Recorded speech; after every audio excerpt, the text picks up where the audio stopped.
Phil stumbling drunkenly out of his bed, appearing in his head all the things he's wanting to be said. 90 minutes of Phil to Phil, with so much time to kill. He promised chill, but all he does instead is beg and show. The stream's online and straight away begins to whine, but all is fine as long as Shad's benign and doesn't step out of line.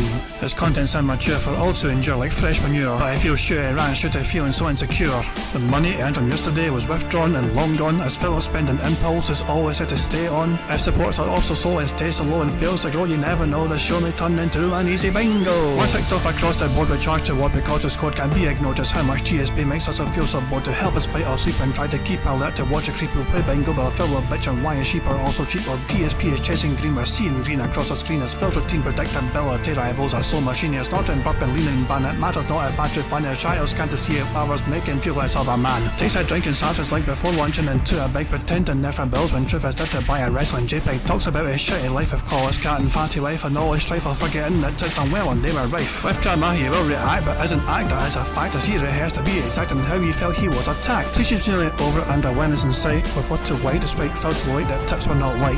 We'll say alright it is okay and now it's time for Phil to play, but first he'll say that tips will help from being off the other day. And with those words we win again, it's never if but always when the game is won. Thanks to that we made it to the very end.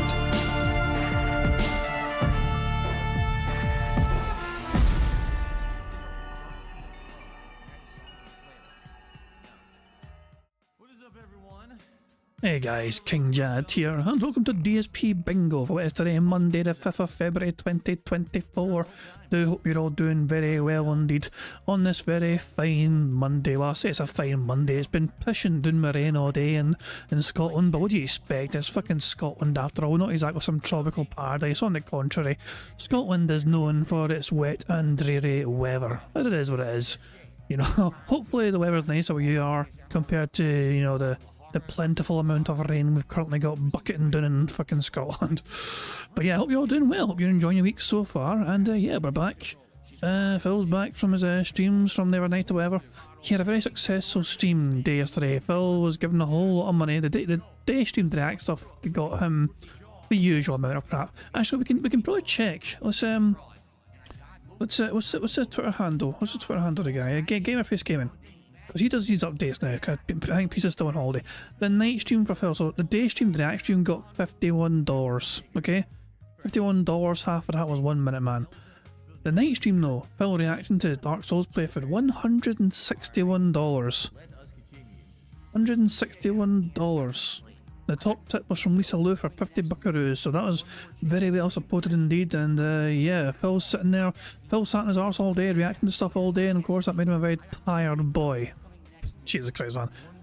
But there was something interesting that Phil said on his stream from last night, and I was going to show you guys.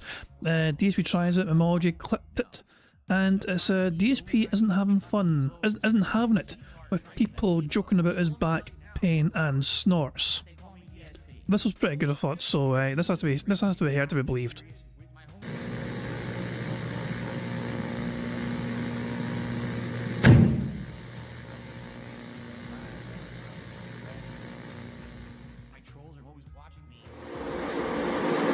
This is great. I'm standing up, and you can see the reflection of my shorts in the room. If it ever loads, come on. And you might be saying, why is he standing up and wiggling side to side? Because back then I had a really bad back injury. And when I was about to sit down for hours on end playing a game, I kind of wanted to stay on my feet before I played to try to like help adjust my back. And then I would sit down and start playing, and then I would take frequent breaks. Like today I don't take frequent breaks, you know, maybe every hour. Back then I would take breaks like between every part. Every 10-15 minutes I'd be getting up and walking around because of my back injury. So you guys didn't know that because I wasn't live streaming back then. All right, Dark Souls. Yes, that's hilarious. Yes, that detractor meme of sway back and forth on the X and Y axis. You know how people make fun? I rock back and forth on the X and Y axis. Hit me. Of me because I used to move around like that. Yeah, because I was in excruciating pain. Like, no exaggeration, there was shooting nerve pain up and down my legs and my back, or incredible numbness when I had my back injury that bad. So every time someone makes a joke about that and thinks it's funny, think about how I was going through excruciating pain trying to film content for people for free on the internet, and think about what kind of a person would make a joke like that. Okay, let me think about that and dwell on that.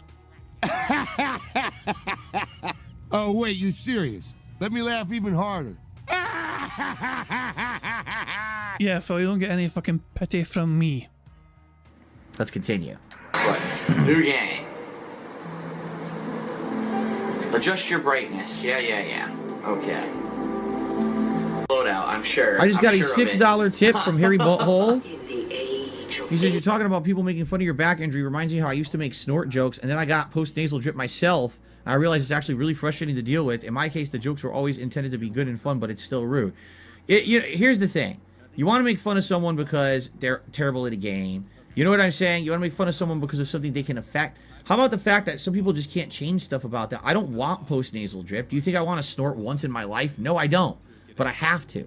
Do you think I wanted to wobble back and forth? No, my back was messed up.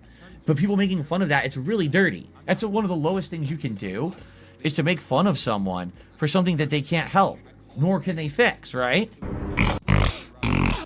Why not? Why not Pig Latin?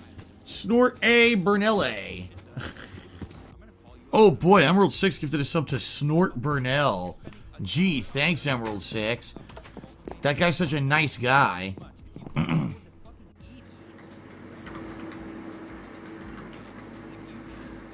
Harry Butthole. There you go. Thank you for the tip.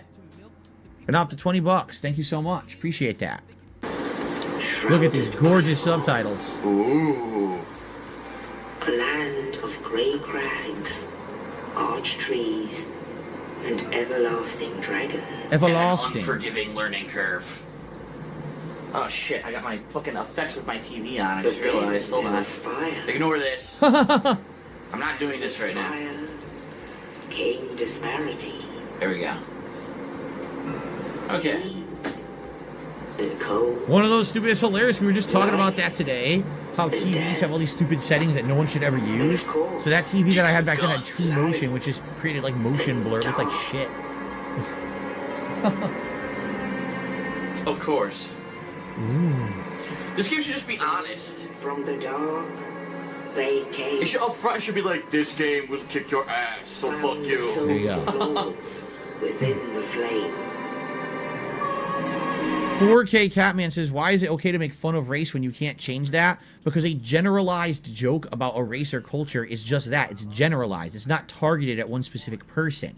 If you're making fun of me specifically because I'm wobbling back and forth because I'm in excruciating pain, that's cruel. If you're simply making a racial stereotype joke, you're not intending to make a directed insult towards someone. You're laughing at a community kind of a deal. You know what I'm saying? So by that logic, I could fucking make fun of some part Italian, part Polish, American YouTube content creator who snorts all the time, begs all the time, whines all the time, cries all the time, without naming them. I can generalize, and as long as you don't name the person and you're just pretending you're being general about it. Oh, I'm just being general, Phil. You know what I mean? I don't know why you're taking offence. I'm just talking about some random genetic group here, which happens to be part Italian and part Polish, and you know, are American, and they snort all the time and they make content on YouTube. It could be anyone, Phil. That's different, all right? And also, if you ever notice, my jokes about race were always meant to be funny and common, not insulting. It wasn't like, oh, that one group is so bad and this other group is so much better. It wasn't like that at all. I don't like those kind of jokes, quite frankly. That's why I never went there with my commentary. But nice try to get me in a gotcha moment. You look like a jackass.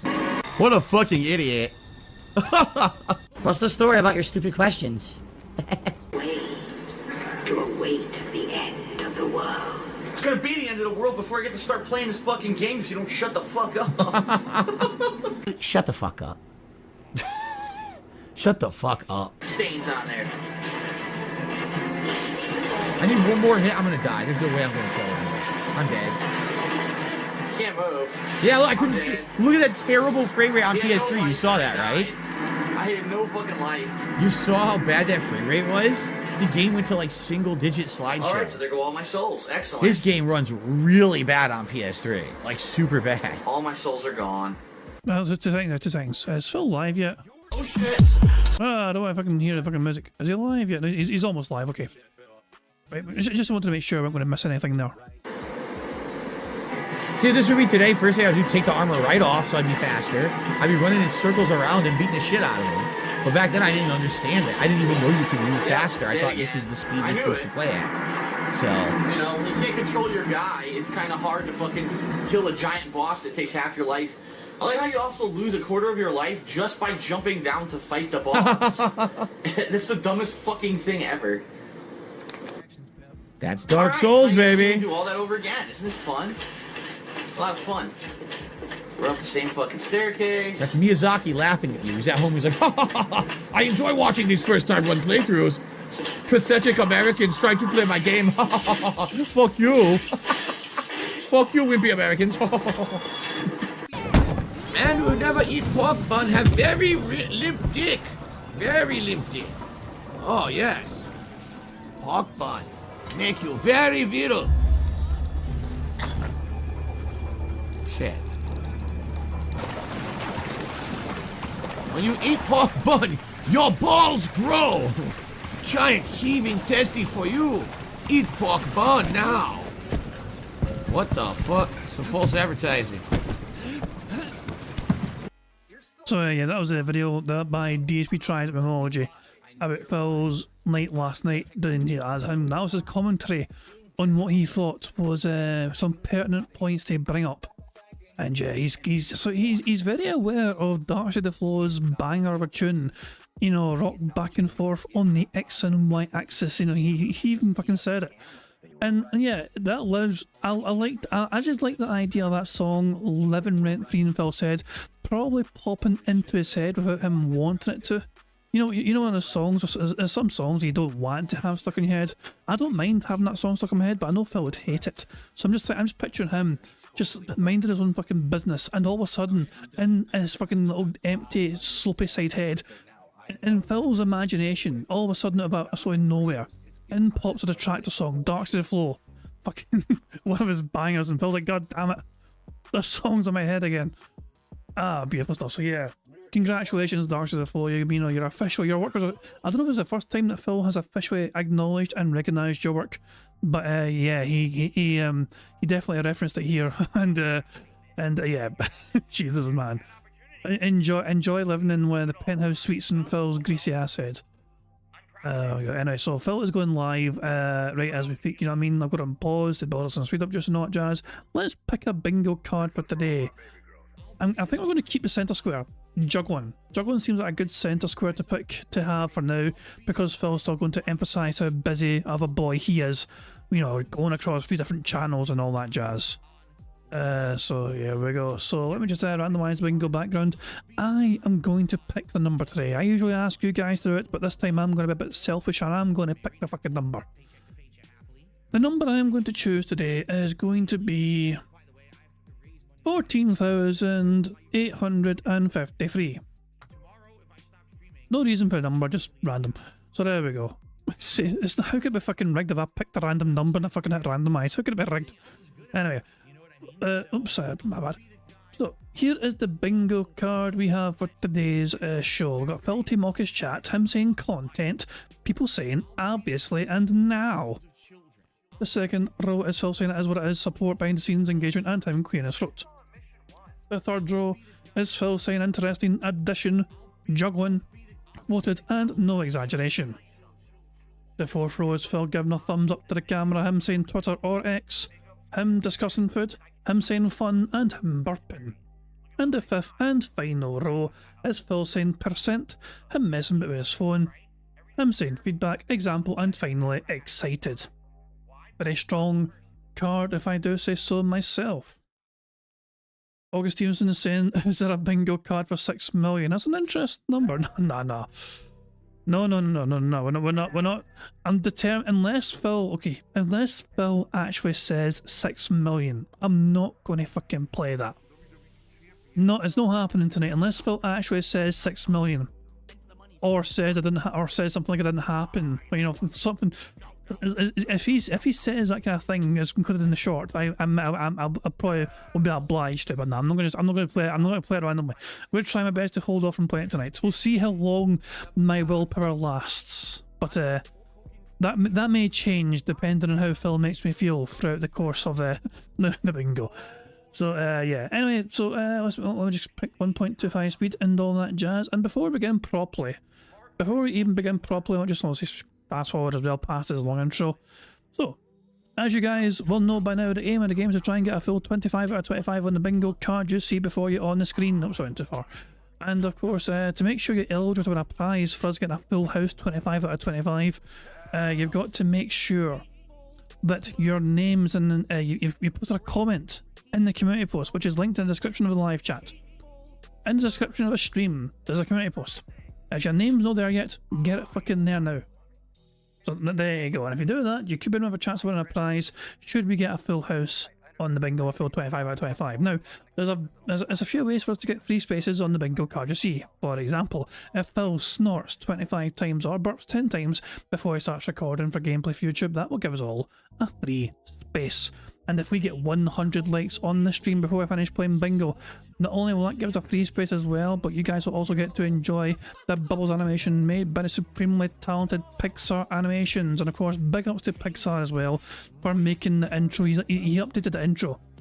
So yeah, if people just arrived late, the intro to the bingo, you know, the little thing that plays right at the very start, with Phil sleeping on the couch and all that jazz, and then the living room essentially, yeah. That intro got updated by Pixar, and it's got a few new additions and a few wee tweaks here and there and all that jazz. It's very good stuff indeed, you know what I mean? A lot of, so people had fun like catching all the new wee Easter eggs that they could find as well, you know what I mean? So big ups to Pixar for making a robust intro for the bingo streams. It is greatly appreciated. Now on that note, I think we're ready to just get on with the show and rock and roll, so fingers crossed we can get a full house today. And we have been one away the last 2 times. The last 2 times we've played bingo been one short of a full house.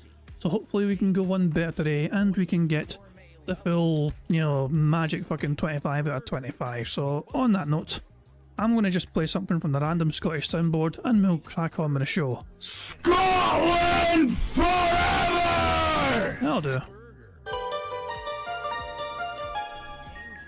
Good morning, everyone, and welcome to the show. It's the Level 1 Podcast, and today is Monday, the 5th of February, 2024. I hope you're doing well. As many of you head into a new week, for me, this is like heading into the second half of my work week. Because I start work on Fridays, right? And the weekend was great. Today we're going to recap yesterday, which was very much React Day. It was a crazy good day, in my opinion. I had a ton of fun. So it was a crazy good day because Phil got $200 in tips from both streams. So there's your reason why it was a crazy good day for Phil. August Stevenson is asking what is phone stuff. Phone stuff is basically when you can tell that Phil is messing with his phone. Either we see Phil messing with his phone or it's clear as day that he has got his phone in his hands messing with his phone. So if we can see Phil messing with his phone, then yeah, that confirms phone stuff. All day long, reacting to different types of content. First, we had the DSP versus the Internet show on DSP React, and then we had a very, very fun late-night stream on DSP Throwback of Dark Souls 1, me reacting to the original playthrough. Jasper, don't mess with the lights. My lights for this month, I put them more on the floor so that you could actually see them better here in the setup. But now Jasper looks like he might mess with them. I'm not sure. So hopefully he doesn't.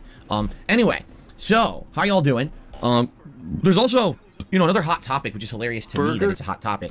But there's a topic going on among gamers that is a rumor.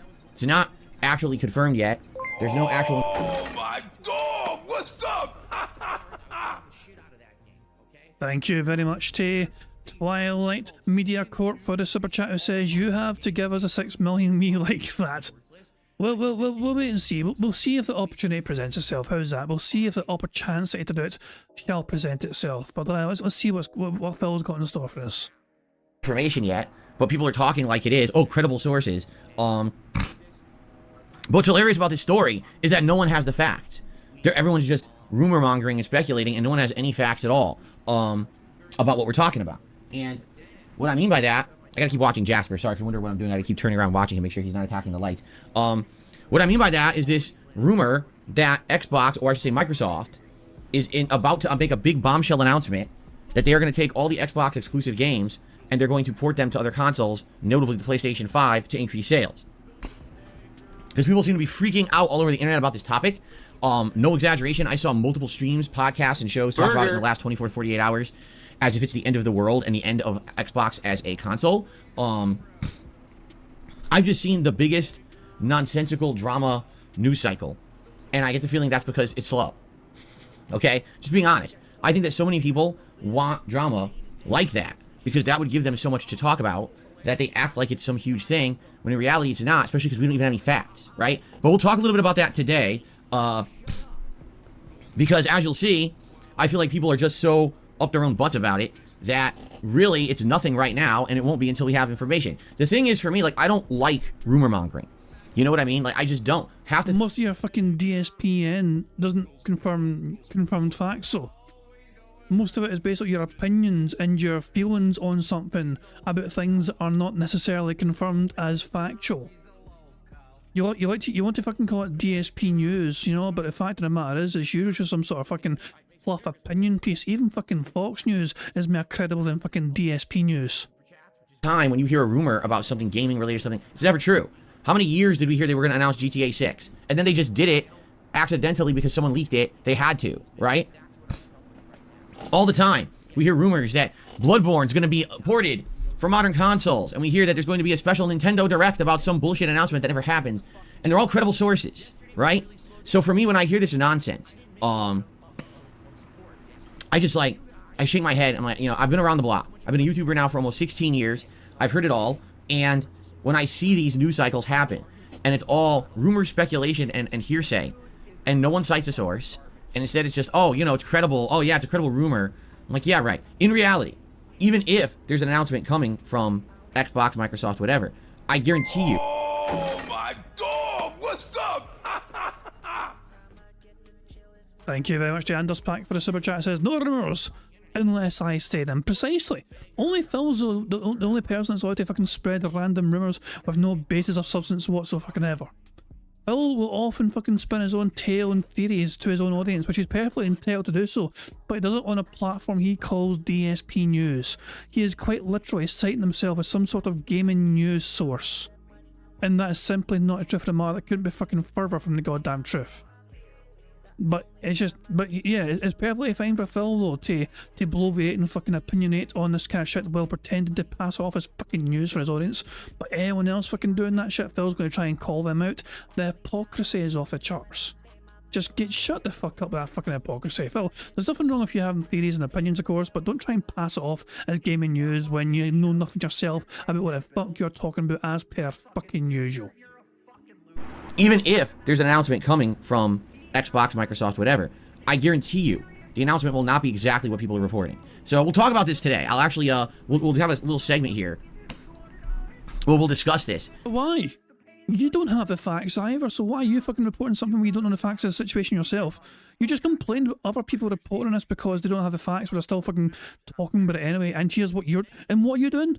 Exactly what everyone else is doing. It's fine for you to call them out. Oh, my dog! What's up?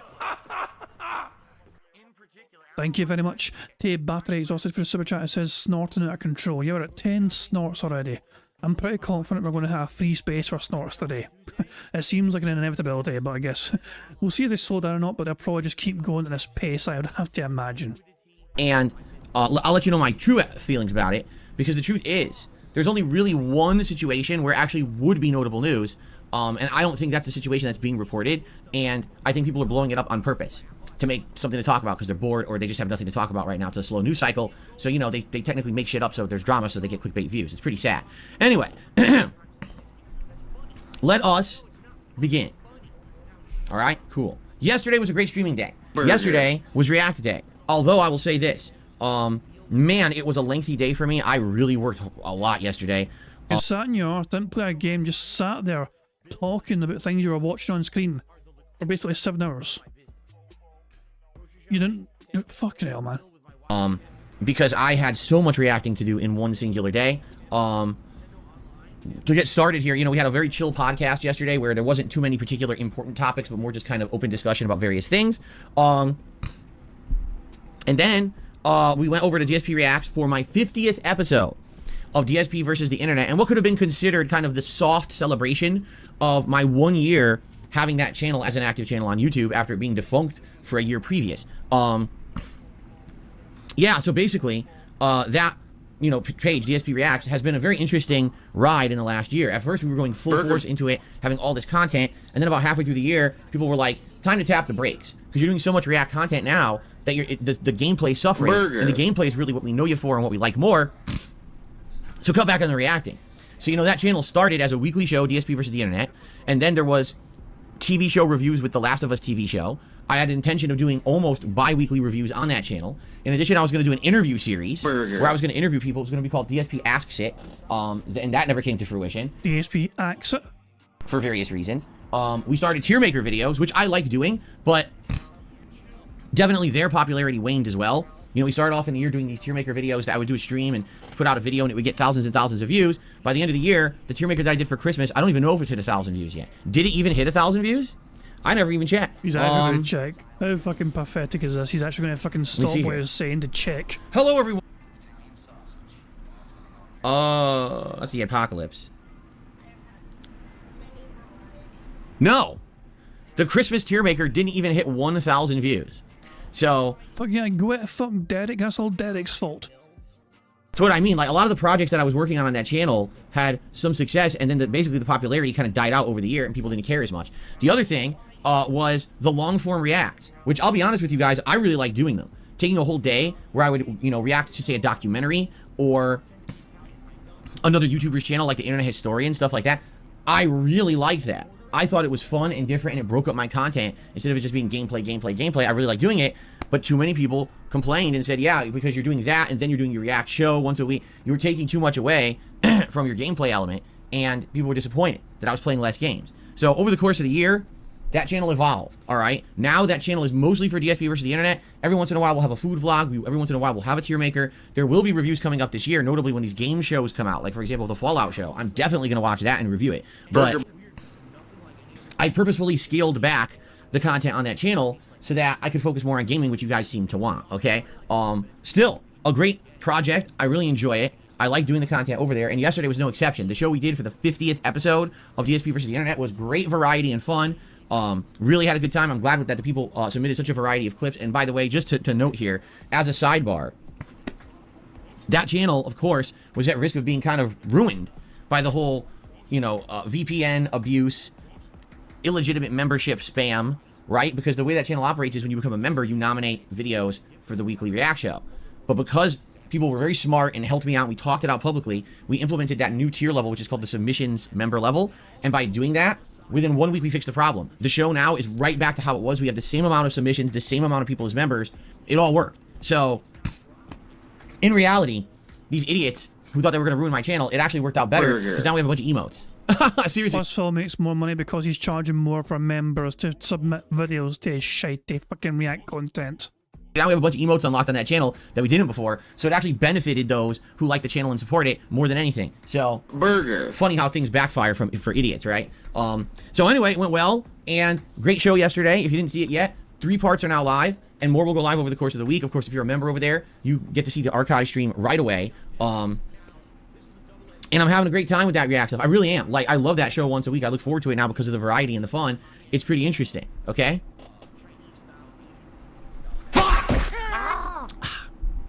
Cool. So, good stuff there. Now, last night, we did a special stream on my DSP Throwback channel, which you can find at youtube.com/@DSP Throwback.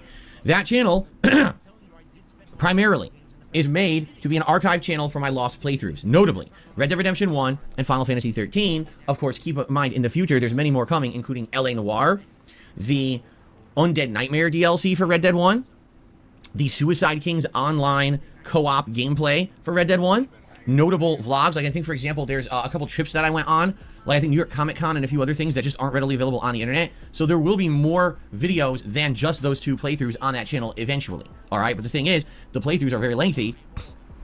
Final Fantasy 13 is around 30-40 hours. Red Dead's about 20 hours. It's going to take a long time to get through. Like, we did the entire month of January, and I want to say Final Fantasy now is like 9 or 10 hours in, and Red Dead at this point is like maybe 7 hours in. So as you can see, it's going to take a long time to get through those playthroughs, probably another month to 2 months because they're such long games. That was what I was getting at. All these years that you guys have asked me, will you upload those old playthroughs? I was like, it's going to take forever. You have to understand, those are lengthy playthroughs. It will take a long time to get through them, and now we're working on it. So anyway, Rather than that channel just being those 2 playthroughs, which the intention on those playthroughs has definitely dwindled. You know, when I was first uploading those videos, they were getting like 1,000 views. Now they're down to like 150 views in the first day. Now they are getting more views over time. It's just that there's no real giant desire to watch part 18 of one of those playthroughs. People will get to it when they get to it, right? So I am happy that we're continuing on there. But at the same time, Jasper's running around going crazy. I am happy that, you know, that we're working on that channel and it continues to roll with the new content, but it's not getting much big attention or anything like that. So what I wanted to do was do some other new content on the channel, the likes of which I've never done before. And 2 weeks ago, we did my first ever stream, which was me reacting to the 2010 playthrough of Red Dead 1. We did this for about 2.5 hours. It went really well. People liked it and said, hey, that's a great idea. But why limit yourself to the playthroughs that you're uploading to the channel? Instead of only reacting to, say, Red Dead 1 or Final Fantasy, why don't you react to other playthroughs as well from yesteryear, your oldest playthroughs, react to your old style of commentary, your old visuals, and the like. And I was like, that's a really great idea. So we had a poll. You guys voted, and for 2 days, it was a neck and neck between the original Heavy Rain playthrough from 2010 and the original Dark Souls 1 playthrough from 2011. And at the last minute, basically Dark Souls 1 won. Dark Souls 1 won. Dark Souls 1 was the winner of the poll. And so last night, for 2.5 hours, I reacted to my original Dark Souls 1 playthrough. And I'll say the only regret I have, the volume wasn't good. And people on the stream told me it was, but I'm watching back the videos and I'm like, the game was too loud. Definitely that original commentary was too loud. I should have made it lower so you could hear my voice better. But outside of that, it went really well. It was super fun because I've never gone back and actually watched that playthrough. The only time that I even reviewed it was when I made the Project 7 series and I needed to get some clips from that playthrough to put into Project 7. And, you know, the most infamous clip from that playthrough, of course, is the, all right, I'm starting to get this now, I'm liking this, and then I walk right off a cliff and die instantly. It was the best timing ever. So, last night, it was a great time. Now, do we have insane, exorbitant amounts of attendees? No. It was more people there for the nostalgia factor. Probably around 300 people. But everyone there loved it, including me. We had a great time hanging out, interacting, talking about the past and what it was like making content back then and how different it was from today.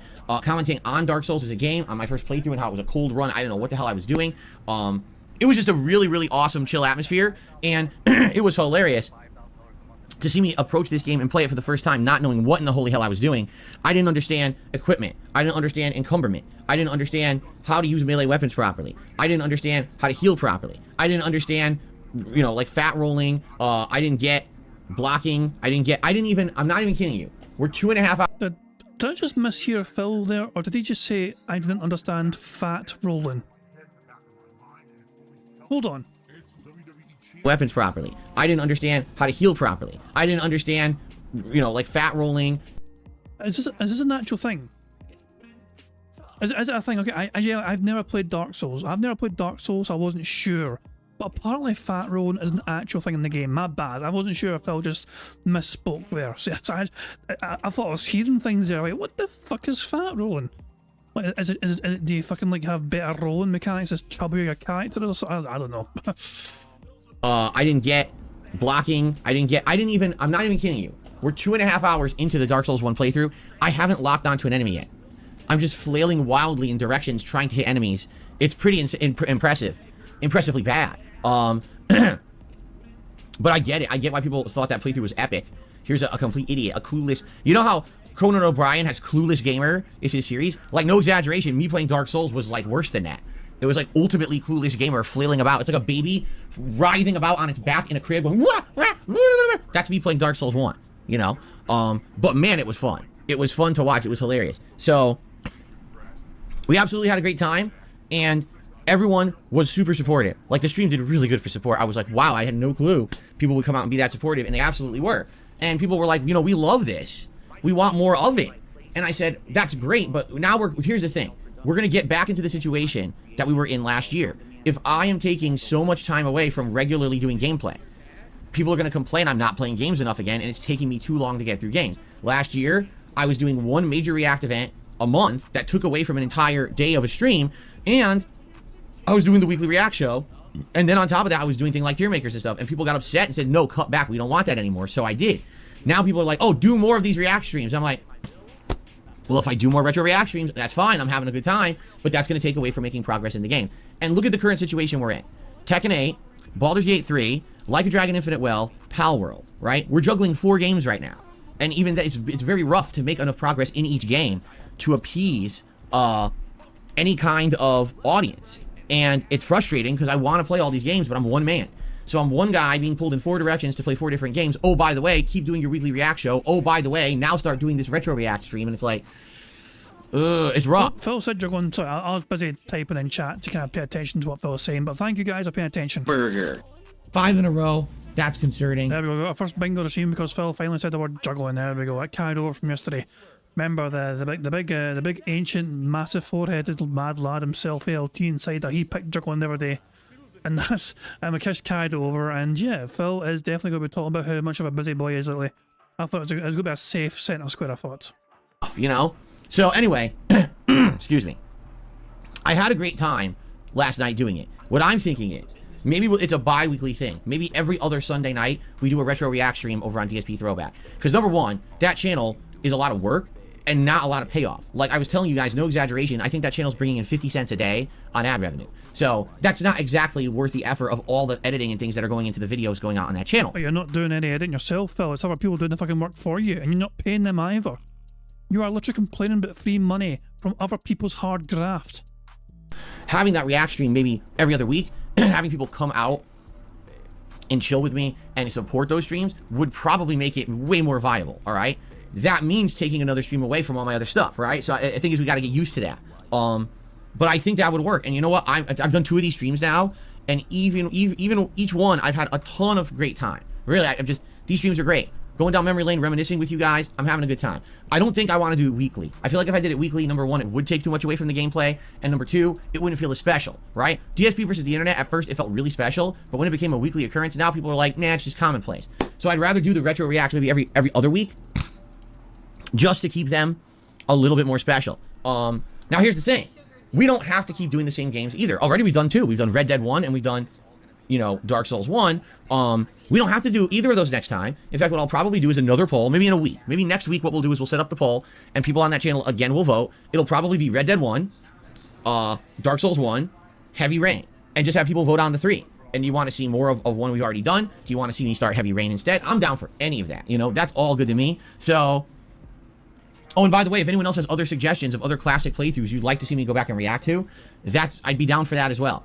All right, so always give me your suggestions or share what you would like to see, because I'd like to know, get that for input for future playthroughs. Now, if you're a member over there, thank you. There's not a lot of you, or at least I should say there's not a lot of legitimate members, because there was the bullshit member bombs 2 weeks ago that weren't legit, but you have access to that archive stream right now. You can watch all 3+ hours of that stream, unedited, just raw right now. But if you're not a member, I'm splitting it up into parts. Part 1 went live at 10 p.m. last night, and there's 4 more parts that will now be coming out, 1 a day at 10 p.m. Pacific time. So today there's one, and then you know, every day, Tuesday, Wednesday, Thursday, another part. So there will be good variety of content over there this week. Not only will you every day either have a part of Final Fantasy 13 or Red Dead, but you'll also have a new part of the Dark Souls Retro React every night. So basically it's doubling up on the content, and that's cool because that will give the channel more views, more variety, and make it more viable, right? Hopefully you'll start bringing in a little bit more revenue with that. So it's good stuff. Please check it out. I had a great time with that. Now, in addition to that, that wasn't all the reacting that I actually did. I actually did more reacting than that. I did a big, over an hour long react for Slayer, which was K-pop. He actually had given me a countdown video. Get this. The top 200 K-pop songs of 2023. 200 songs. And I watched this video and commented on all the songs. Well, as much as you can, because when there's 200 songs and each one's only getting played for like 20 seconds, if you start commenting too much on one, it cuts into the next, and then you kind of missed that song. That's what happened a few times. I was commenting, I'm like, well, I guess I missed the song that's on the screen now because I was commenting on the last one and, you know, ran out of time or whatever, right? Now, it went well, but man, I don't think I've seen that many content ID claims on a single video ever in the entire time I've been on YouTube. I'm not kidding you. That video got claimed like 75, 80 times. Every song tried to take revenue from it, which is hilarious because there's no ads on it. I didn't put ads on the video. So there's no way they're making any money out of it, but they all claimed it anyway with this bullshit system. It's hilarious, right? So I did that as well. So just think about that. The entire first half of the day, I was sitting here on a podcast and I was sitting here reacting to the stuff for DSP versus the internet. Then I went and ate dinner, came right back into this office, and for an hour, hour and a half, I was reacting to K-pop. And then for 3 hours, I was reacting to Dark Souls 1. And then I was up and I was like, oh my God. It was a very tiring day. Even though it was fun, I really liked doing it. I was so beat when I got out of here because, geez, that was just a lot of that kind of stuff in one day. I am very happy that I got it done because now I'm done with reacting for the week. I do have another video for a patron, but it's a private Q&A video to make. That's a lot different of a video, and it's also like only 20 minutes, so it's a lot easier to do, and I'm going to squeeze that in between stuff I'm doing this week. So that was my day yesterday. It was pretty intense, man, with that much reacting, but I really enjoyed the Dark Souls. I hope you'll check out the playthrough. Right now, part 1 is live. It's doing decent with views. I mean, it's not, again, this is not going to break any records, and people are not going to go crazy checking these videos out, but it's super fun to do, and if it gets an audience, if there are people that get used to this content and want to see more of it and will support it, that's great. That'll make that throwback channel viable and worth the effort that I put into it this year, okay?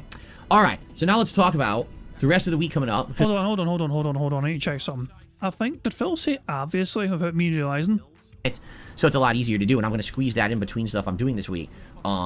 So that was my day yesterday. It was pretty intense, man, with that much reacting, but I really enjoyed the Dark Souls. I hope you'll check out the playthrough. Right now, part 1 is live. It's doing decent with views. I mean, it's not, again, this is not going to break any records, and people are not going to go... I thought I said it there, but I didn't fucking say it. I thought it'd be a good place to say it. Obviously, it's not going to... Yeah, damn. You didn't say it. Motherfucker. And worth the effort that I put into it this year, okay? All right, so now let's talk about the rest of the week coming up, because this next 3 days will be non-stop gameplay for all of you, all right? So what are we doing today? Who the fuck cares? Anybody care what this guy thinks? Well, this first stream is going to be Tekken 8 multiplayer, and I'm going to be honest with everybody. Yeah, I was so beat yesterday after doing all of that work that I had no desire whatsoever to now start watching YouTube videos of Tekken to learn a new character. It's like, dude, I was in this office from 10:30 a.m. till basically 10:30 p.m. with a like half an hour break to eat dinner. I was completely exhausted. I'm not going to start studying Tekken now, all right? So no, we're not doing a new character today. It wasn't possible, all right? What we're going to do today is variety. I'm going to go back to using Paul for a bit, probably play with him for about an hour, probably then switch to King, play with him for about an hour, and then probably go to June. So it's going to be like all 3 of the characters who I've used so far in the game in like a medley of multiplayer today on the first stream, okay? So I hope you guys will stick around and join me for that. Sorry if you wanted to see a new character. You know, there's only so much I can do. The thing is, it's weird because I can definitely tell you this. There is way less of a demand for me to play Tekken 8 than there was Street Fighter 6. When I was playing Street Fighter 6, people were going bonkers. They wanted to see it every day. They were coming out in droves to watch. It's not like that with Tekken 8. And it's weird. I don't know if it's because people only think about Street Fighter when they think about Darkside Phil. I like Tekken 8 a lot.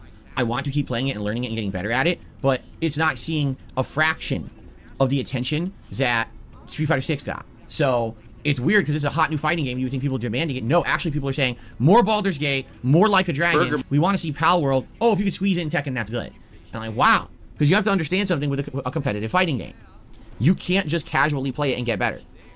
You cannot play Tekken 1 to 2 times a week and get better at it. It's not possible. A fighting game like this, especially in its early stages, you have to be playing it a bunch. You have to be staying on top of the strategies people are using with each character.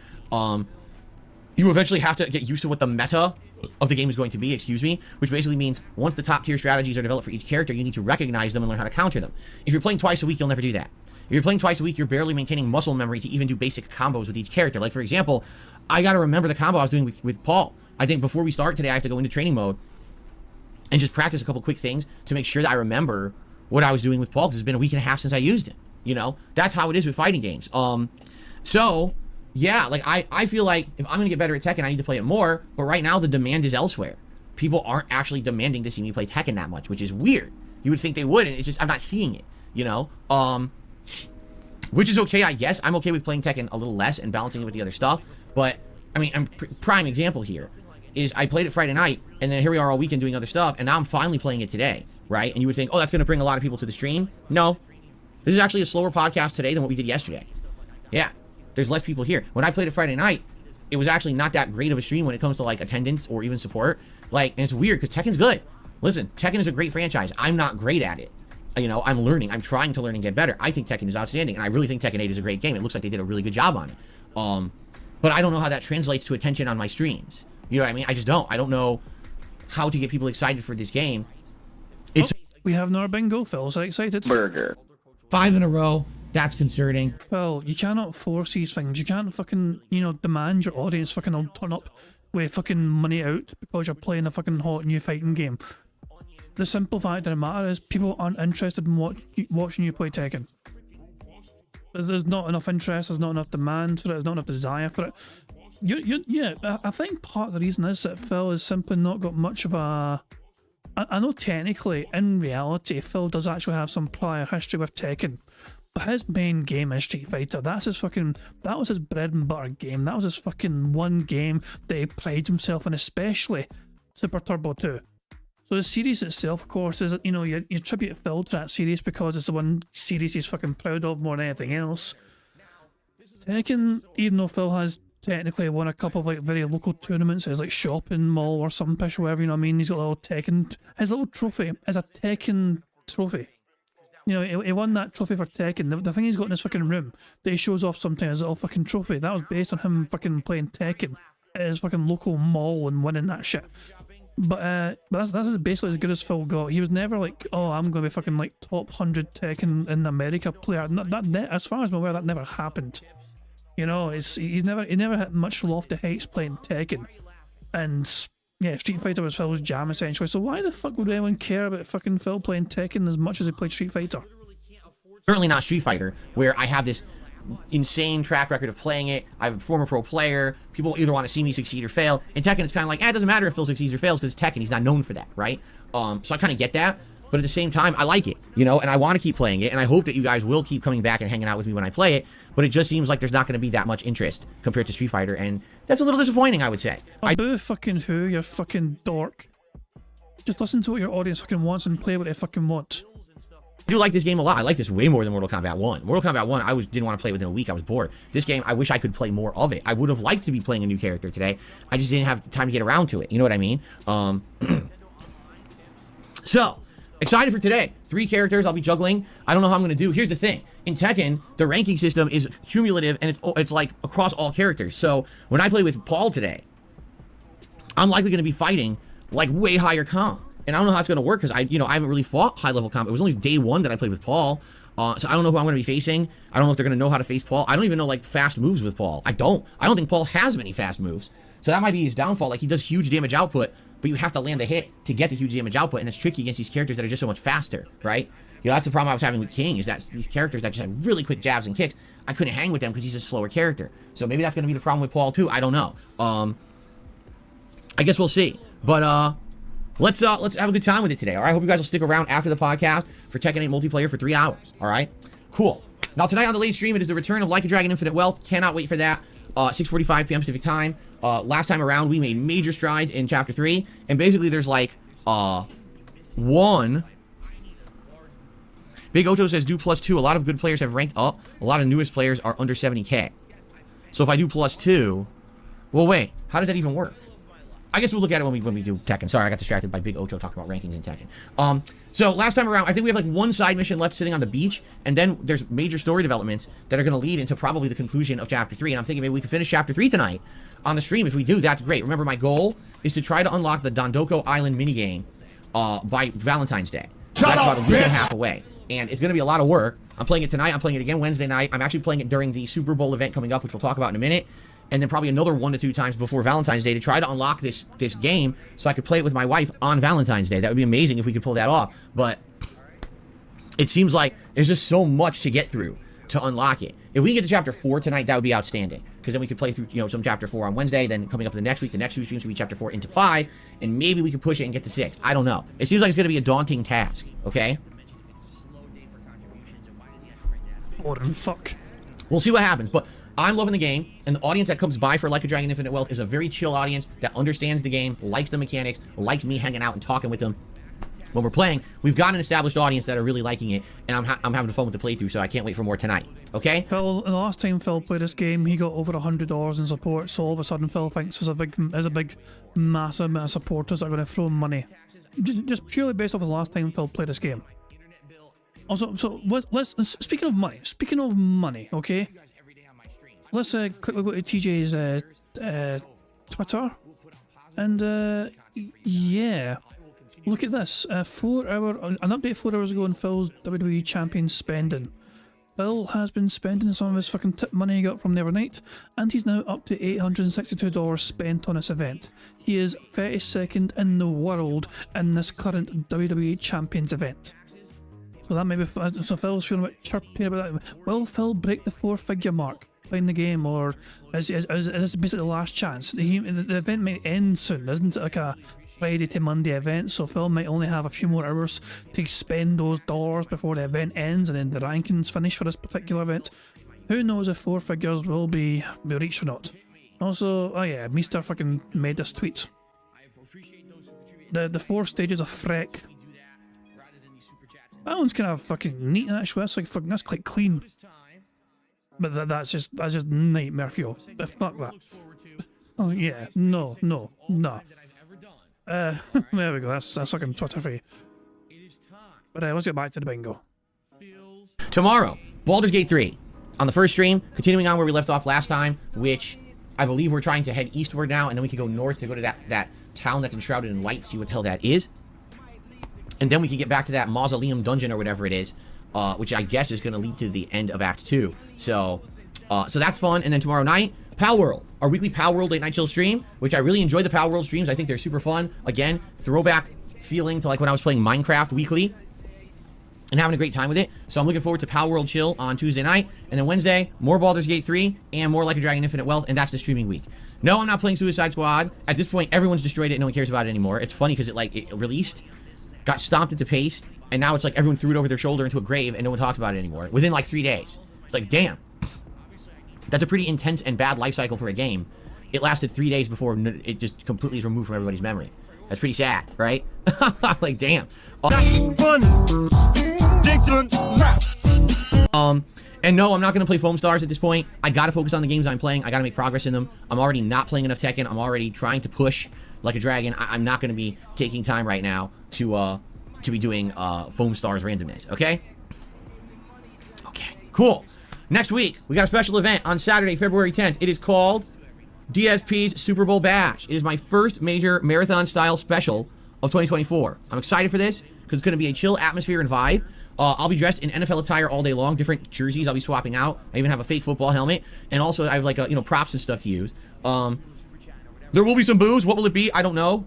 It really depends because... And it's quite fitting that as he's trying to get the words out, there will be booze, he's burping on camera. It's like the timing of that could not have been fucking better. As he's trying his best to tell his audience there will be booze, there is burping into the goddamn microphone. Jerseys I'll be swapping out. I even have a fake football helmet, and also I have like props and stuff to use.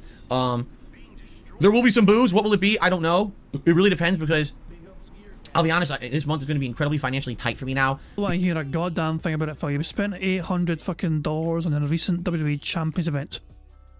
You had money, you blew it on dumb shit. Shut the fuck up. Other people have fucking more pressing financial worries. Like, I'll share an example from my own fucking life. You guys ever set up a direct debit and you assumed it was going to go off on the day you wanted it to go off, but instead it went off at the precisely worst moment? Like today, I'm like in between like paydays and my direct debit for something that was meant to be on payday when it got sent today. So I'm like down. I'm 350 quid minus from my account because something got paid earlier than it should have got paid. I was like, oh fuck. So now I'm scared. Hopefully I can get it sorted for the next day or two. But yeah, god damn, I fucking hate it when that happens. Yeah, it's so annoying. I try my best to like cancel. It was over the weekend as well. It was over the weekend. I could see it pending. I was like, can I fucking cancel it? Can I cancel it? I can't not. And I did not cancel in time. So yeah, that shit gone. Because of the stupid trolling that happened to me last month with the fake memberships, I made way less. So now I have to try to figure out how to make ends meet when I have way less income. So it's gonna be tight. And I'm like, man, I normally would have went out and bought a bunch of liquor, but now I don't think I can do it. I might just have to grab some beer or something and drink it over the course of the day. We'll have to see what I can put together here. So anyway, there'll be booze. There'll be food. My wife is actually in the process of looking up recipes. I know she's gonna make at least 2 different food items. She might make 3, but she's at least gonna make 2. And she's going to solidify those recipes before our day off so we can actually go and shop for the ingredients on Thursday. So there'll be food that I'll be eating over the course of the day and taste testing with all of you. Oh wow, he's going to fucking stuff his fucking greedy piggy face full of food. Isn't that fucking unique and wonderful? Gaming. Well, we've already established you guys want to see me do a simulated match of the Kansas City Chiefs versus the San Francisco 49ers to simulate the real Super Bowl. So we'll do that in Madden 24 because I found out there's an EA Play trial of it and you get EA Play as a Game Pass subscriber. So I've already pre-downloaded the game. All we got to do is set up that. I thought it wasn't through Game Pass. I thought it was through like the EA Sports kind of thing. EA. I could have sworn it wasn't through Game Pass, but it's through EA instead. Like the EA version of Game Pass. It doesn't matter. Sim match, which I hope you guys will help me do on that during the marathon, and we're gonna do that together. That should be fun. All right. Now, in addition to that, as we already said, one major thing we have to do that. Okay, that's what it is. EA Play is free with Game Pass. That's what it is. Okay, cool. Cheers. days we have to play some Like a Dragon Infinite Wealth. Why? I need to make progress in the game to try to unlock Dondoko Island. If I skip a day, there's no way we're doing it. So perhaps we'll do like 2 hours of Like a Dragon. Holy shit, 2 hours? It was 1 hour before. This marathon is going to turn into a fucking Like a Dragon stream. Like marathon stream of Like a Dragon. Fuck the Super Bowl. Fuck the well, no, I was going to say fuck the booze, but Phil's going to drink booze. Phil's going to eat the food, and he's also going to play Like a Dragon for like 3 hours. During that day, while I'm dressed up like an NFL player and, you know, drinking and stuff. So we'll see. The thing is, the job systems don't unlock till chapter, I think, 5. And right now, I'm in chapter 3, possibly heading into chapter 4. I don't know if I'm going to hit it or not. It would be cool if we could open the job systems, because one of the jobs that I got for getting the better version of the game is a football player. Yes, an American NFL football player is in the game.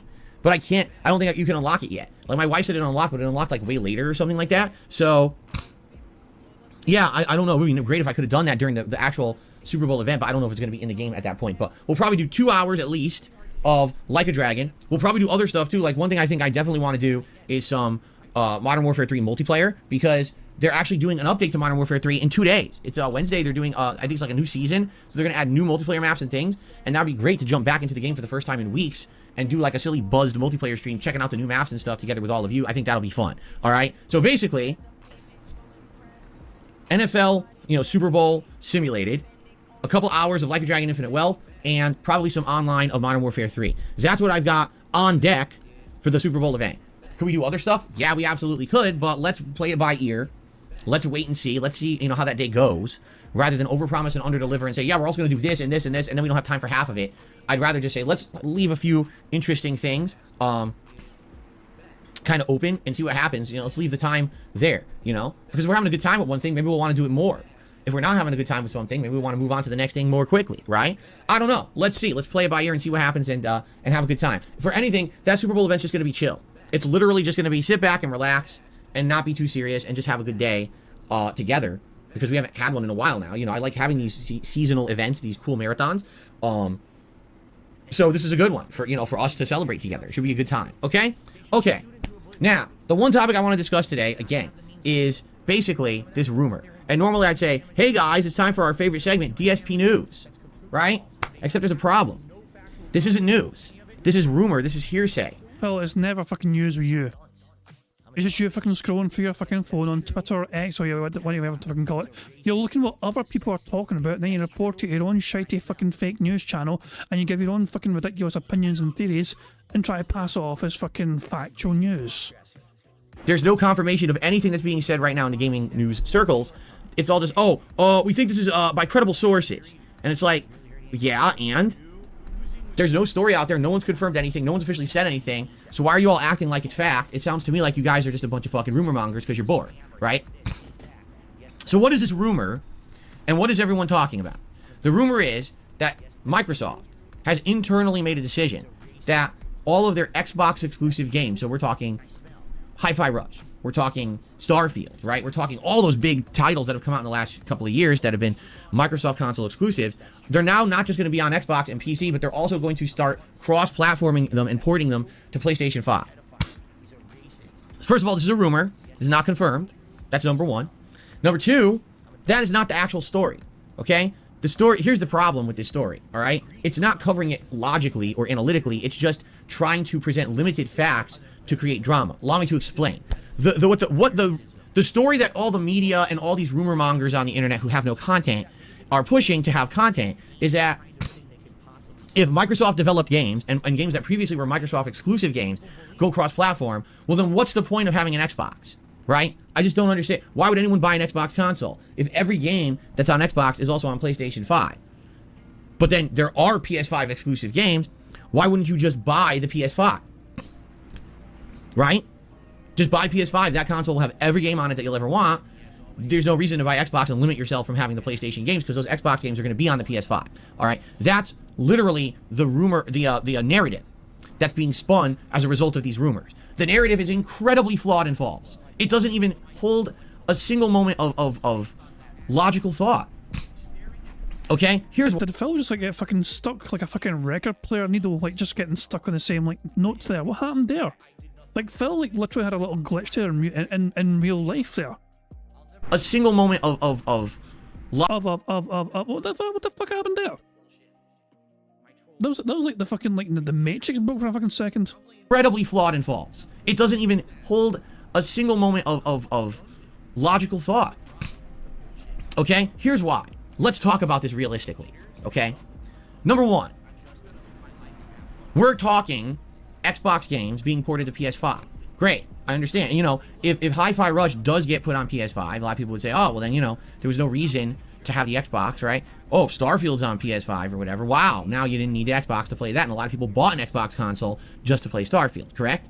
But there's one problem that everyone is forgetting. There's one important, incredibly important piece of information that everyone is omitting from their stories on purpose to try to make this seem like a molehill when it's, or excuse me, make it a mountain when it's really just a molehill. Fuck you, Phil. And the most important factor. Okay, before he even gets to it, I cannot ignore what he just did there with his hand. What the hell? What, is he pretending he's in some sort of Shakespearean play all of a sudden with his fucking hand gesture? Is this a tip I see before me? What the hell is this? Give me a second. This is a... Before we even get to Phil's, whatever the fuck point he was trying to make, let me just see if I can get a good little crop out here. Let's use the website. Here we go. Let's see how this looks. There we go. Perfectly done. Perfectly fucking done. Let me just eat that to my members. They can have all sorts of bizarre fun with this particular background. There we go. It's a fucking member perk. There you go. You get to have immediate access to these ridiculous fucking potential pauses. Oh my god. Anyway, let's all go on, Phil. Go on. Give us your big hype point that you're trying to make. And the most important factor, the one word that everyone is omitting from their stories is this. Timing. Timing is everything, especially in the games industry. Okay? Why is no one mentioning timing at all? All right? What do I mean by that? Okay? Here's what I mean by that. The rumor is that Xbox games are going to be ported to PS5 eventually. The rumor is not that when Microsoft develops a new game, they're immediately going to cross-platform port it to every platform simultaneously. In fact, that's not at all in the discussion. Nothing has alluded to that whatsoever. What they're saying is, eventually, Microsoft games will be ported to other consoles, okay? That's great, but think about the difference of impact. If on launch day, every Microsoft game was going to be cross-platform, you have a point. If on launch day, every Microsoft game is on every console, every platform, you don't need the Xbox. Because then if you have a PS5, you'll be playing the Xbox games and the PS5 exclusives. This is such a nothing burger of a fucking story, and Phil's making... Phil has a fucking gall and the audacity to accuse other fucking gaming media and news journalists and all that shit and content creators. He has the audacity to accuse them of doing some random clickbait shit. Here he is blowing a fucking gasket about the fucking situation, the story, and he can't just, and he's fucking just losing his goddamn tiny mind over it. All for the sake of his own fucking shitey podcast drama fucking content. 100% I would agree with you. Percent. Phil said percent. There we go. Burger. Also just snorted. There we go. We are one burp away from a free space and 5 snorts away from a second free space. But that's not even the rumor. The rumor is that Microsoft will seek to eventually port their exclusive games to other consoles. So for example, the rumor right now is that Hi-Fi Rush is going to be ported to PS5. Hi-Fi Rush is a year old. There is no significantly large audience clamoring to play Hi-Fi Rush in February of 2024. At all. Zero. There's not a significant audience. People who wanted to play the game have found a means to play it by now. Okay? What about Starfield? Starfield. Really? The biggest flop of 2023. The game that they put all those years of development and millions of dollars into, and it hasn't even made its budget back because no one's buying it because the game sucks. You're afraid of that game being ported to PS5 6 to 8 months later, maybe a year or two later, right? What are you talking about? This is stupid. It's drama for the sake of having a news story. There is no news story here at all. If Microsoft is going to port their exclusive games to other platforms a year, 2 years down the line, it literally affects nothing. If you want to play the games at launch, you still need an Xbox or a PC. And by the way, I'm not sure if you guys have noticed this. Since these games also are launching on PC the same day, has that destroyed Xbox? Has Xbox vanished overnight because you could also play the games on PC at launch? Did Starfield, completely get destroyed and no one played it on Xbox? No. So what are you talking about? There's literally no story here. What this is, it's called business. All right? If you sink a significant amount of money into developing a game, time into developing a game, money into advertising said game, promoting it, and you have an initial sales wave on one console, all right. But now that initial sales wave of it being exclusive to that console is long done. Your sales went from here to down here. They're a tiny trickle coming out of a faucet. Now you want a reinvigoration of that title, get more people talking about it, more hands on it, port it elsewhere. This is business 101. How did people think that this is a fucking story? It's not a story. It's easy business that makes sense. This is not the end of Xbox because 2 years later you might play Starfield on PS5. It doesn't affect anything. You still needed the Xbox to play the game at launch, right? So where's the discussion here? There is none. There literally is none. This is all bullshit. This is a non-story being blown up by idiots on the internet to try to get you to clickbait on their content. It's trash, okay? Now, there's another factor here that you guys haven't realized as well. Game Pass. Because a lot of people are like, well, then there's no value to Game Pass. What the fuck are you talking about? Right now, if you have Game Pass, right, you're getting tons of games a month that you don't have to pay for, and they're new games. But you are paying for them because you bought Game Pass. I was saying yesterday, I don't have my Xbox on today because we're about to play PS5, but as I was saying yesterday, right now, on my Xbox, there's 3 different games that I'm playing as a result of having Game Pass. 3. Jasper, do not mess with those lights. Oh, fucking mess up his shit, Jasper. Hey, Do it. Jasper, Do it, what did I Jasper. just say? I said don't mess with the lights. Stop that right now. Jasper. Leave those lights. Get out of Jasper. it. Get away from there. Fuck it all up, Jasper. Don't mess with the lights. I mean it. Okay. Come on, Jasper. I'm watching you. I'm watching you right now. Come on, Jasper. Just Do not mess fucking with those lights. destroy. Seek and destroy. You understand? Jasper, do what you need to do. I knew if I changed the lights, of course, and now he's going to mess with them, right? I had to mess with them, right? Where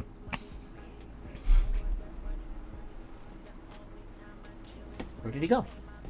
Oh. Jasper, don't mess with those lights. I mean it. Leave those lights alone. Do not touch them. Do not touch them. Shut up, bitch! Now I'm going to lose my train of thought and not be able to finish. Game Pass. Everyone remember I was talking about Game Pass. Okay. Nope. Don't touch the lights.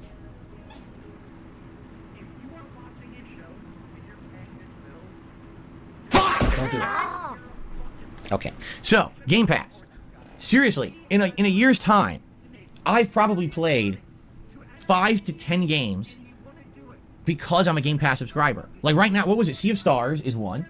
What were the 3 games? Because I have 3 games on Xbox right now that I'm playing as a result of Game Pass. I can't remember because I don't have it on. But just 3 right now. Lies of P was one of the best releases of 2023, and I was on the fence about playing it because no one had ever played a game from that studio before. No one knew if the game was going to be good. They put it on Game Pass. Everyone plays it. Holy shit. Lies of P is like a Game of the Year contender, right? Game Pass isn't going anywhere. Game Pass is a superb value for gamers. And again, if you're someone who is looking to get a ton of games for a weekly or a monthly fee, and you want to play definitely every Xbox exclusive game at launch, this is a no-brainer. There's no one out there questioning the value of Game Pass, right? You want to question value, question the value of those PlayStation Plus premium services that give you next to nothing.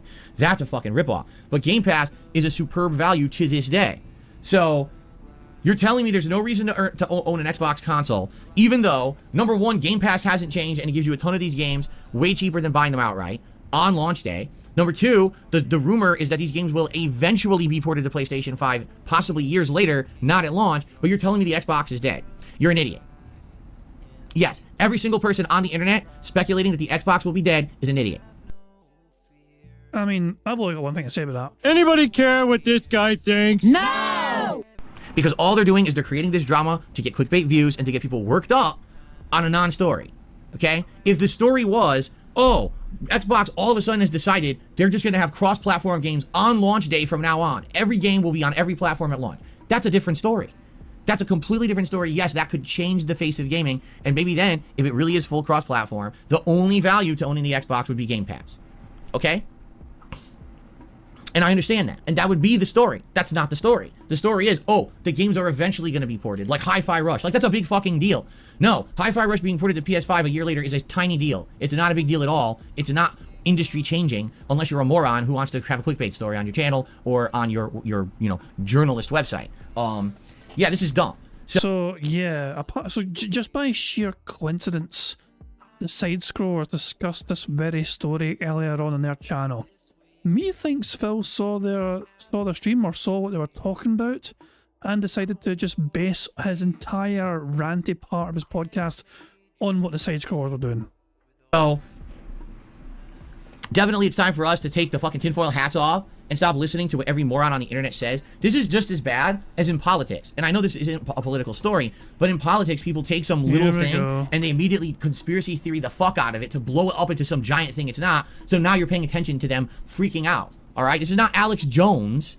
This is fucking little peanut story. It's ridiculous, man. Like, what is going on? I'm lost that people fall for this shit. I really am. Like... Because it's been going on for a few days. People are like, well, why isn't Phil talking about this on his stream? Because there's no story. There's literally not a story.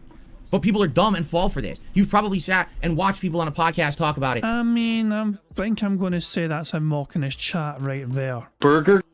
5 in a row. That's concerning. People keep saying, why isn't Phil talking about this? Because there's no story, not shit. Yeah, he's mocking his own chat right now here. Because they're apparently asking why Phil hasn't reacted to this story. Not a story. But people are dumb and fall for this. You've probably sat and watched people on a podcast talk about it and make a video with tons of views talk about it, and you've seen every good game site cover it. It's all fluff. These people don't care about you or your time. They just want to have you fucking watch their shit and give them money. It's a waste of everyone's time to even talk about this. Look who's fucking talking. Bruh. Exactly. It's bloat. It's bloat.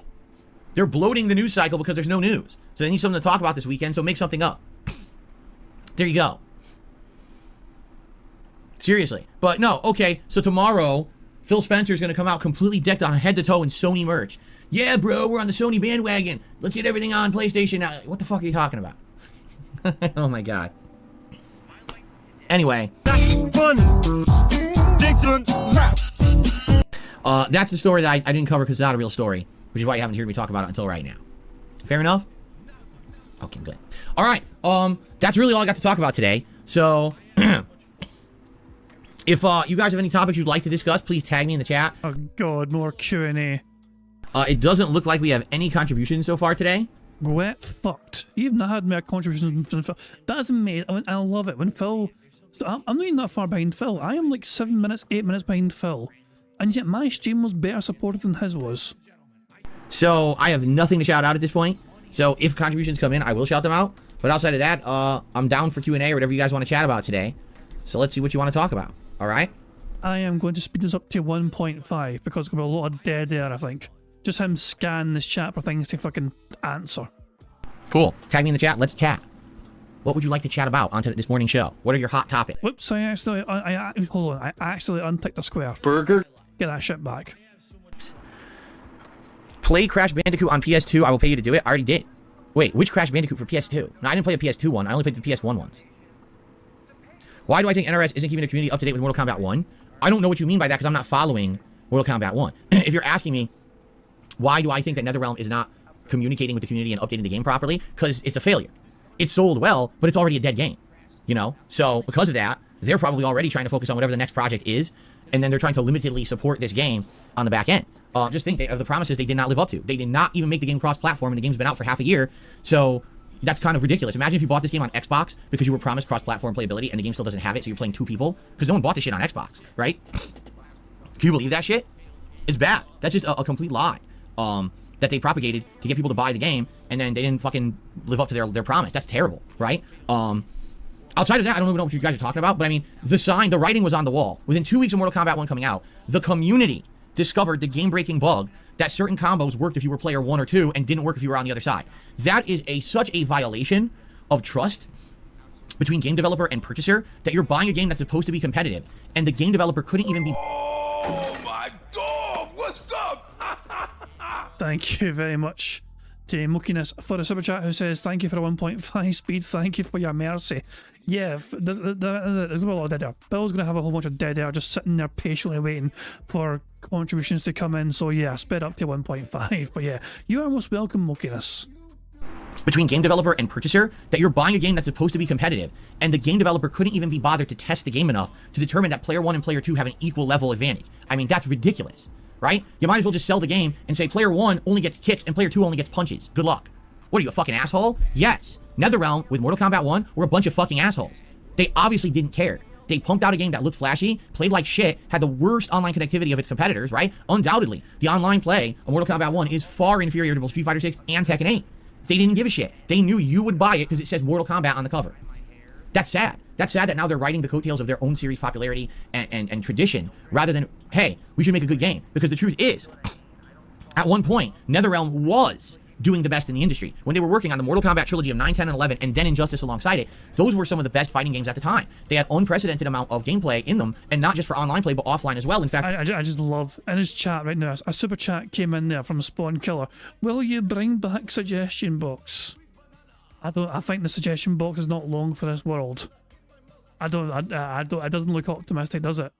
Phil has a spare, what, 15, 20 minutes? So he has, hold on. He had like a spare 20 odd minutes, 30 odd minutes maybe. Well, not 30, you know. But he had easily 20 odd minutes at least. And he could have done some suggestion box. Instead he's going to sit there doing some random impromptu Q&A, waiting for contributions to come in, sitting there in silence for half that time, scanning this chat. Hold on, so yeah. Prophet had an idea there. Give me a second here to try and get this up here. Twitch. You want me to go to Twitch, and you want me to search the 3 different games, the 3 different fighting games, to see which one had the most like interest and support and all that jazz. We have Twitch here, and so first of all, let us search the hot new game, Tekken. Tekken 8. Tekken 8 currently has 28.7k viewers and 77.2k followers. So there's that one. So Tekken, remember those numbers, 28.7 and 77.2. Now we'll try Mortal Kombat. Is it, what's it called? Is it, oh shit, which version is it? Which version of Mortal Kombat is it? It's, is it 1? Yeah, is it just 1? they pretend like they support me, they pretend like they're positive, and they're not. They're shitheads. They sit here and they sneak. They're, sure, yeah, I think it is a mod one. So yeah, this has 538 viewers and 159k followers. So not the biggest amount of viewers in the world. Now, finally, let's do Street Fighter 6. 9k viewers and 361k followers. There's Justin Wong doing a YouTube marathon from Tekken 8. Why when I search Street Fighter 6 is it advertising Justin Wong playing Tekken 8? There's something strange about that. But yeah, the games, also Street Fighter are still doing quite well as well in popularity. Tekken is a new game, so it's got some bigger numbers right now for viewers. But there we go. Jesus, man. But there you go, Prophet. There's all 3 numbers there for you, pal. In case you were curious, there's 3 differences in how the games are doing. I went from newest to oldest. And yeah, clearly Mortal Kombat, the least popular of the 3. Tekken getting the most attention right now. But overall, Street Fighter came out in the summer last year, and it's still maintaining quite a lot of viewers, to be fair. So yeah, but there we go. Which is the biggest one? Who's got the most viewers right now? So this Japanese style player, Jasper 7 say or whatever. I don't know, but they're fucking Jasper. No, not Phil's Jasper. But yeah, they got almost 6k viewers, so big ups to them. They got most of the viewers, so they have like 2/3 of the current viewers of Street Fighter 6 right now. So there you go. But anyway, let's get back to Phil. Let's get back to the bingo. I would argue that because NetherRealm was putting in such superb stories in their games and additional offline modes like the Crypt and stuff like that, that's what convinced Capcom and Bandai Namco to put those similar modes into Street Fighter 6 and Tekken 8. If Mortal Kombat and Injustice didn't have those modes, the other games would have probably been just bare bones. But because of that, now we have these complete packages when you buy a fighting game, and that's a great thing. But what happened is, I think NetherRealm got lazy. I truly believe that. I truly believe that, like, they got to the point where, like, we pumped out 3 that did well, and the Injustice games did well. Just do it again. Because we want to work on this other thing, but we're not ready to announce it yet. So just pump out another one. So what's the quickest thing we can do to make a new Mortal Kombat? Reuse a lot of assets, and also just put in assist characters. Well, wait a minute. Are we going to improve the gameplay? No, actually, we're going to remove the things that we put into 11 to make the gameplay better. We're going to make it more simple. We're just going to toss assist characters in there now. Oh, that's the game? That's the whole game. Oh, okay. Well, that's not a lot of thought put into it. Yeah, but our audience is stupid. They don't care. They buy the game just to do gory fatalities, and they stop playing it in 2 months anyway. So who gives a fuck about the quality of the game? Just fucking push it out there and make some money. And that's literally what happened. Everyone ran out and bought it, played it, said, it ain't that good. And within 2-3 months dropped it. Take a look at the numbers of players now. The player base for Mortal Kombat 1 has went, boo! While Street Fighter is maintaining, and Tekken is sky high right now, of course, because it's the hot new release. No one cares about Mortal Kombat 1 anymore. The game's dead. So, you know, that's sad. What's really sad about it is that it outsold Street Fighter 6, literally for no reason, besides people are dumb and want to see gory fatalities. That's literally it. Because the graphics weren't groundbreaking, the gameplay elements were not sound, and the story was terrible. So, what did they buy it for? Oh, because it's Mortal Kombat. I can't wait to rip off someone's arm and shove it up their dick hole. It's great. Oh. Anyway, Bruh. it is what it is. The game... Hey, one more thing for the bingo card. Burger. 5 in a row. That's concerning. Fantastic stuff indeed. It wasn't good, and I'm not surprised to now hear that the game is not getting any kind of support from NetherRealm. I don't think they care, quite frankly. I think they figured they've made their money on it. No one else is going to really buy it, so they're probably already full-fledged working on their next project. That would be my guess, okay? Nosy Real Vibe says, ABC stores and Infinite Wealth are real. I've seen them all over Maui, Hawaii when I was there for vacation. That's cool to know. That's very cool to hear. I Rage at Noob says, Crash Bandicoot Wrath of Cortex for PlayStation 2 is one I have not played, and I should 100% it. Well, if there's ever a way to play a game like that on a modern console, then yes, but I don't really have access to play all these retro games, you know? You're a mini PC, Phil? That mini PC got sitting to your side that could access these games? How does Tekken 8 compare to other Tekken games, in my opinion? You know, it's hard for me to accurately do a comparison because unlike like Street Fighter games that I more extensively cover, Tekken, usually I didn't cover that extensively, you know? Like right now, if you were to ask me, was the story of Tekken 8 as good as the story of Tekken 7 or 6? I don't remember. I don't remember at all the story of Tekken 7 or 6. So I can't even directly compare them. It would be an unfair comparison, you know? If you were to ask me, well, what about the competitive play? I wasn't competitive in 6, 7. So I don't know. I never got good enough to say, oh, I understand the meta of these games and the competitive levels. So because of that, I have no answer. You know, again, I can answer questions like that for Street Fighter because I've played Street Fighter my entire life. I have that background in it. I can understand the technicalities, the fundamentals. I don't have any of that in Tekken. So I'm not the right person to ask about that. What I can tell you is my opinion on Tekken 8. I like it. I thought the story was pretty good. I think it has a lot of good offline modes that are meant to add content for those who don't care about the online. I think the online play is sufficient. Is the online play as good as Street Fighter 6? No. But it's sufficient. It's not every match a laggy mess, which is a good thing. I like that there's so many characters at launch, but I also think that that makes the game more daunting. When you have to learn 32 different fighting styles to hang competitively in a game, that's tough, especially for someone who may be coming into this as a noob, and like, I don't know anything about the game, but I want to play it. Well, now you gotta learn 32 different characters. What? Like, what the fuck? Right? Like, huh? Yeah, because you need to identify their attacks, know how to block high-low, know how to avoid. It's a lot. It's a big learning curve. From what I've played and seen in the last week and a half, I really like it. And I want to play a lot more of it. There you go. Don't I have a mini PC that can emulate games? I mean, I guess. I guess. I don't know. I'm not an emulation guy. You guys know that. Like, I don't know the ins and outs of the technicalities of how to emulate games. What's the legality of downloading an emulator and a ROM to play a Wrath of Cortex game and trying to play it on my mini PC? I have no clue. You're asking the wrong person, you know? I don't know. Plans for the mini PC. As I said, the immediate plans for the mini PC is later this year, I want to get Fightcade working on it so we can play retro fighting games. Because at this point, I've reached my wit's end playing the console ports of retro fighting games because they're terrible.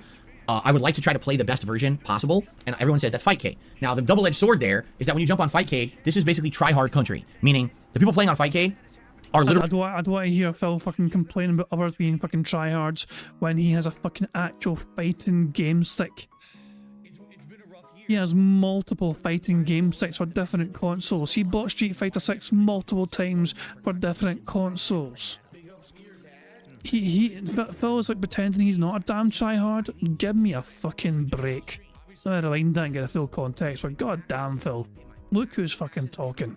Terrible. I would like to try to play the best version possible, and everyone says that's Fightcade. Now, the double-edged sword there is that when you jump on Fightcade, this is basically try-hard country, meaning the people playing on Fightcade are literally people who are obsessed FGC heads.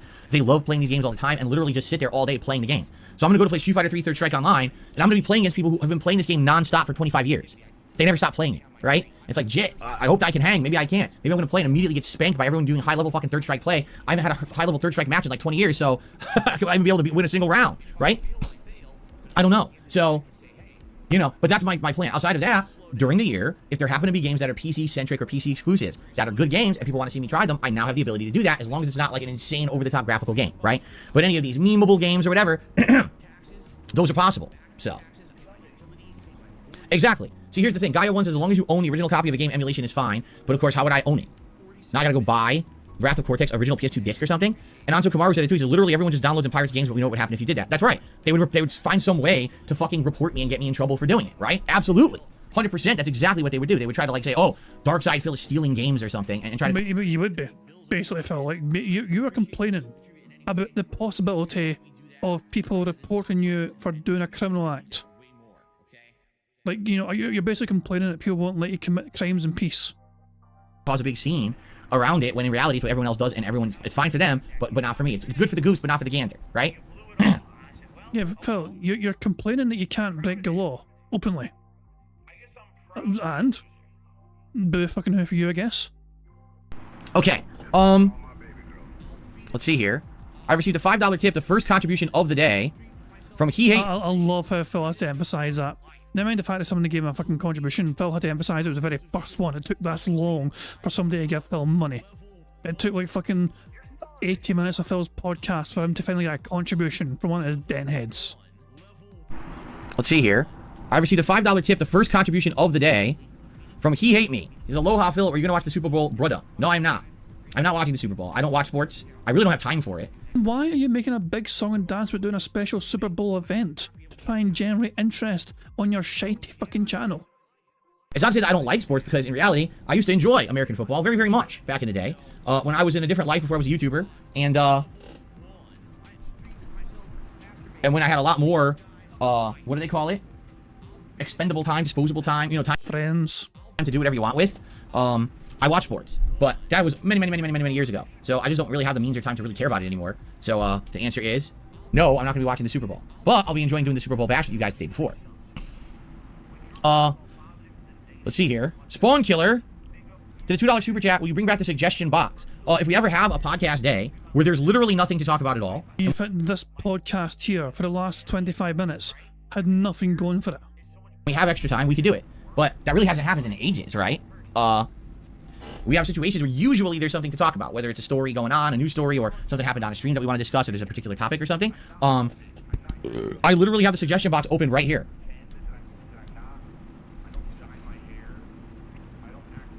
Is he going to read a suggestion? Here was the latest one. He's going to read one. Wow. Well, I clicked on the wrong thing. Dumbass. Go on, Phil. Read the suggestion. Go on, read on. Read Here, on. for a variety streamer, you don't seem like you don't like a variety of games. Maybe there are exceptions. It seems like you only touch indie games when they break into the mainstream, like Hades. That means a huge swath of quality, affordable games of varying genres that never get exposure on your channel. Sea of Stars would have made for a nice late night playthrough instead of Chrono Trigger, for example. As for new releases, be more selective. Your schedule becomes a mess with there are multiple AAA releases, and frankly, many of them are boring to watch, like the Ubisofts, the Horizon Zero West, the kind of stuff watching paint dry no matter who's holding the controller. Literally, we've already addressed this. Whenever I play an indie game on my channel, no one watches it. Unless it's an indie game that's broken into the mainstream and got mainstream attention, and then people care more about it. When I go out of my way to try to play an indie game, no one cares. Because that's the audience I have. You have to understand. What you're trying to tell your audience right now, Phil, is that you rely on the hype from other people to have them care about your content. It is impossible for Phil Burnell to introduce content to his audience that his audience are going to like, unless other people and other channels and other creators, you know, vindicate the purpose of that content existing. That's a very odd thing to admit to your audience, Phil. I have to cater to what my audience wants. I don't have an audience that's foaming at the mouth for indie games, nor do I have a giant mainstream audience that eats up anything that I play. I have to be more selective with what I do with my time, right? Your other point, play less AAA games. I have. Just in the last month, not playing Persona 3, not playing Grand Blue, not playing Suicide Squad, not playing Foam Stars. I mean, that's just 4 off the top of my head in the last 2 weeks I didn't play. I'm trying to focus on what I am playing, and already there's too much going on. So here's the thing. People get these notions, but they're based on their own personal desires and preferences. This person probably had an indie game they really wanted to see me play, and I never played it. Like they're saying Sea of Stars. I did play Sea of Stars. And guess what? Not a lot of people showed up for it nor supported it when I played it. And when did a suggestion get made, Phil? I assume the suggestion was fucking made on your suggestion box before you started playing it. Game. This is what I said. Like, people ask for indie games all the time. Then when I actually play them, nobody cares. That's just what happens. It's been a pattern, a running pattern. Another game franchises like that, Metroidvanias. Most of the time, people say, oh, why don't you play this one and that one? Then I play one, no one cares. The exception to that was Metroid Dread, but outside of that, every time I play Metroidvania, no one shows up. So I gotta do with what works. You know, I'm streaming for myself because I like games and it's my hobby, but it's also my job. I have to stream what people will show up for. And I can't just pick and choose. If it were the case, I could just play whatever I wanted. I'd play more RPGs. I would play more indie games, right? I'd probably play less mainstream games. You're absolutely right. But then also, I'd have no audience. You know, I gotta find that balance, right, Jasper Kitty? Right, Jasper? Jasper Kitty, tell them that you agree with me or disagree. Tell the audience what you say. Jasper, Shut up, bitch! why won't you talk? Jasper, he won't talk. He talks to me all day long outside of this office. And then he gets right here and he won't say a word. Why not? Shut the fuck up! Fuck you, Phil.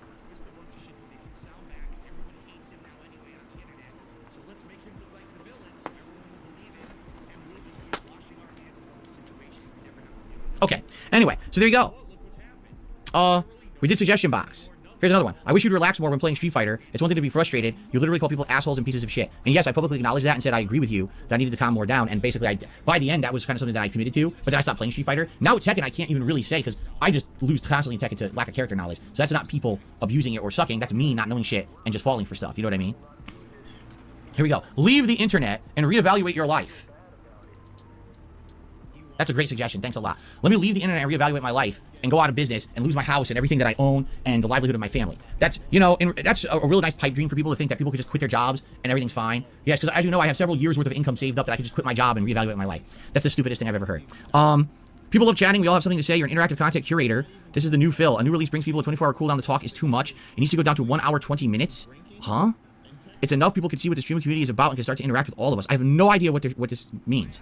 You need a professional stream overlay. Start 2024 fresh. One with chat incorporated for us to watch in full screen so we can read chat. No, we're never doing that because that would just be people trolling to ruin the videos perpetually. That's also why I don't have pop-up messages that have text on them. Because if I did, people would just say nasty things to be in the video forever. It's a competition to ruin my content. I know there's a reason why I don't do it. What's funny is people are like, Phil doesn't do it because he's lazy. No, Phil doesn't do it because he's smart. Because he's not stupid. Because he wants to make a living doing this and he doesn't want all his content ruined by trolls to have dumb shit on my screen like other content creators do. I'm not stupid. Alright? So no, we're having chat on the screen. Like there's not enough distractions with the pop-ups. Now you want a running chat on the screen? Like that's totally not going to distract people watching the game, right? Like what are you talking about? Okay, so there you go. We did some suggestion box. Wasn't that great? Wow, it was really worth it. Anyway, let's get back to the stream now. That was really worth the time.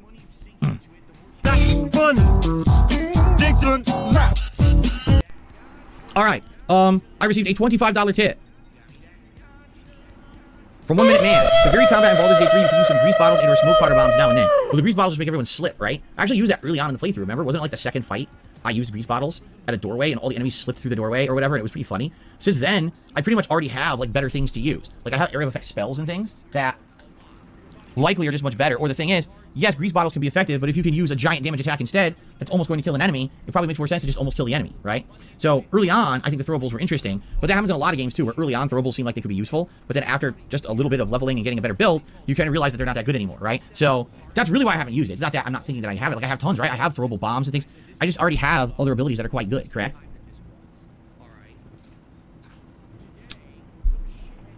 Okay. John, I'm glad you're enjoying Like a Dragon Infinite Wealth. Good morning to Gabe. What's up, Jade? I'm doing good today. Thank you for asking. 672 says, before Q&A, how about we read off 3 questions from the box? That took you 6 minutes and not much time to hear suggestions from fans. Yes, but you realize like you can just suggest things now during the Q&A, right? Rather than me reference a thread that I posted up in September of last year and never got to. And what's the fucking point in the thread? Anyway, I received a $5 tip from Swagonito. This is a juggle combo that I always use with Paul. It's viable for competitive play. Back 3, which is the standing knee strike. Straight kick into straight punch neutral, so that's 3-1. Back 1+2 starts to OTG ground bounce. Then use a finisher. I usually end the combo with a dash forward and a death punch, or dash forward down 3+1 plus 3+1+3. How would you press 3 twice?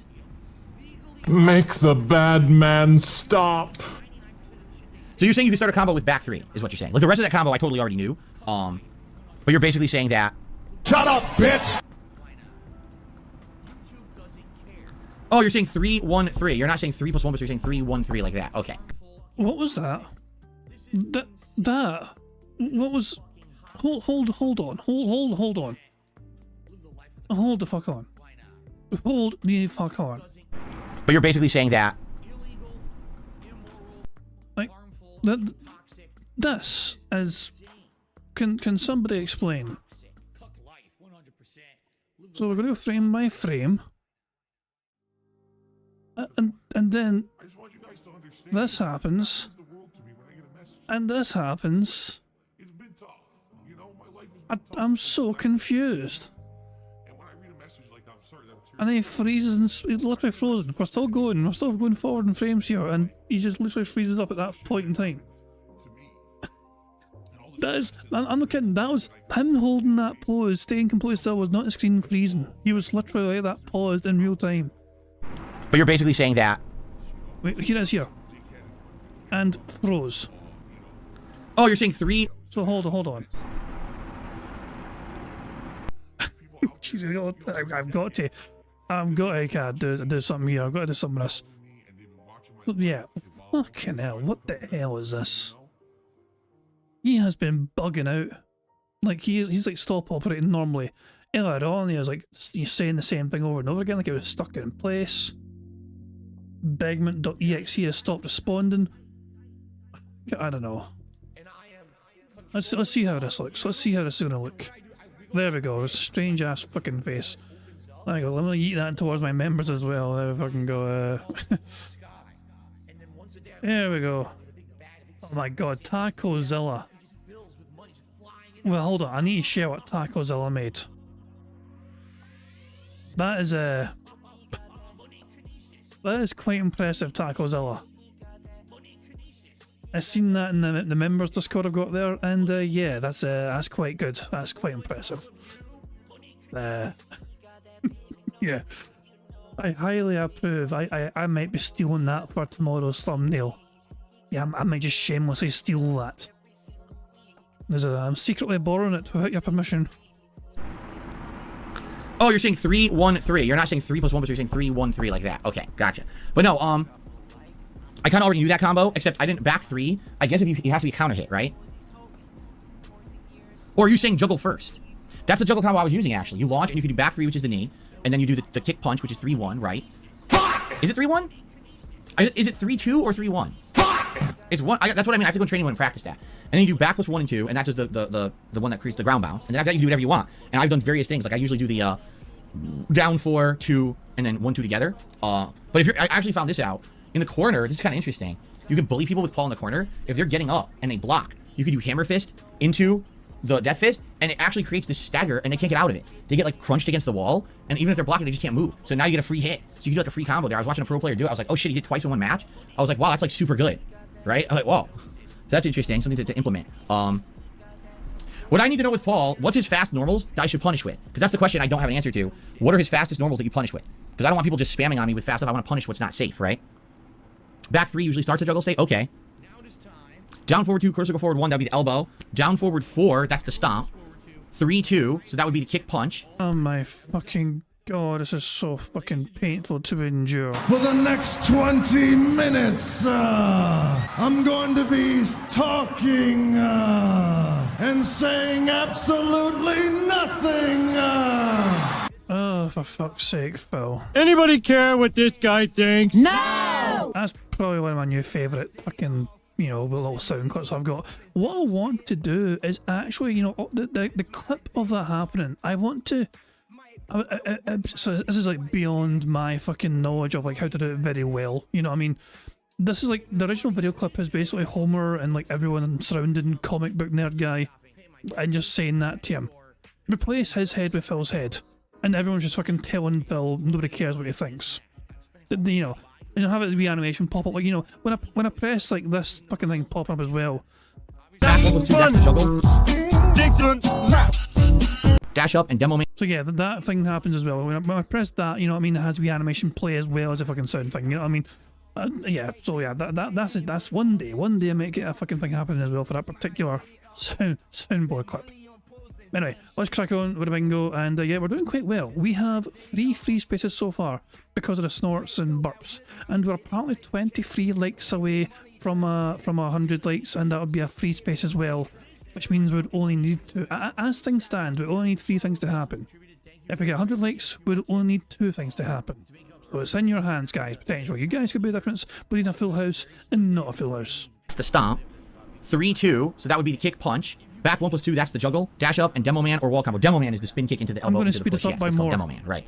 So you're saying after the launch, do a second launch with the elbow. See, I've tried that, and for some reason, the elbow... Is there 2 versions of the elbow? The quarter circle forward plus 1? one, because when I try to do it, he does the other version that takes too long to come out. I don't know if if the timing has to be different or something, because I seem like there's a fast version and a more delayed version, and I seem to only be able to get the more delayed version out, which sucks, right? But all right, yeah, this is a good combo. Is Martial Law a good choice for main? He used to be. Law used to be one of the best characters in Tekken, but it's been so long, I have no idea if he's good in Tekken 8 competitively.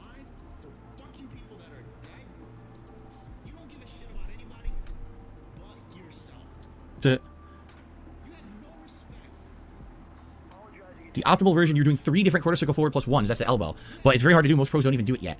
So it's perfect timing. 3 different quarter circle forward elbows, rejuggling. Wow. That's funny. That's funny. Is Pal World doing well? Yes. Every time we play it, we have a good time. And people come out for it. Yeah, I say it's doing good.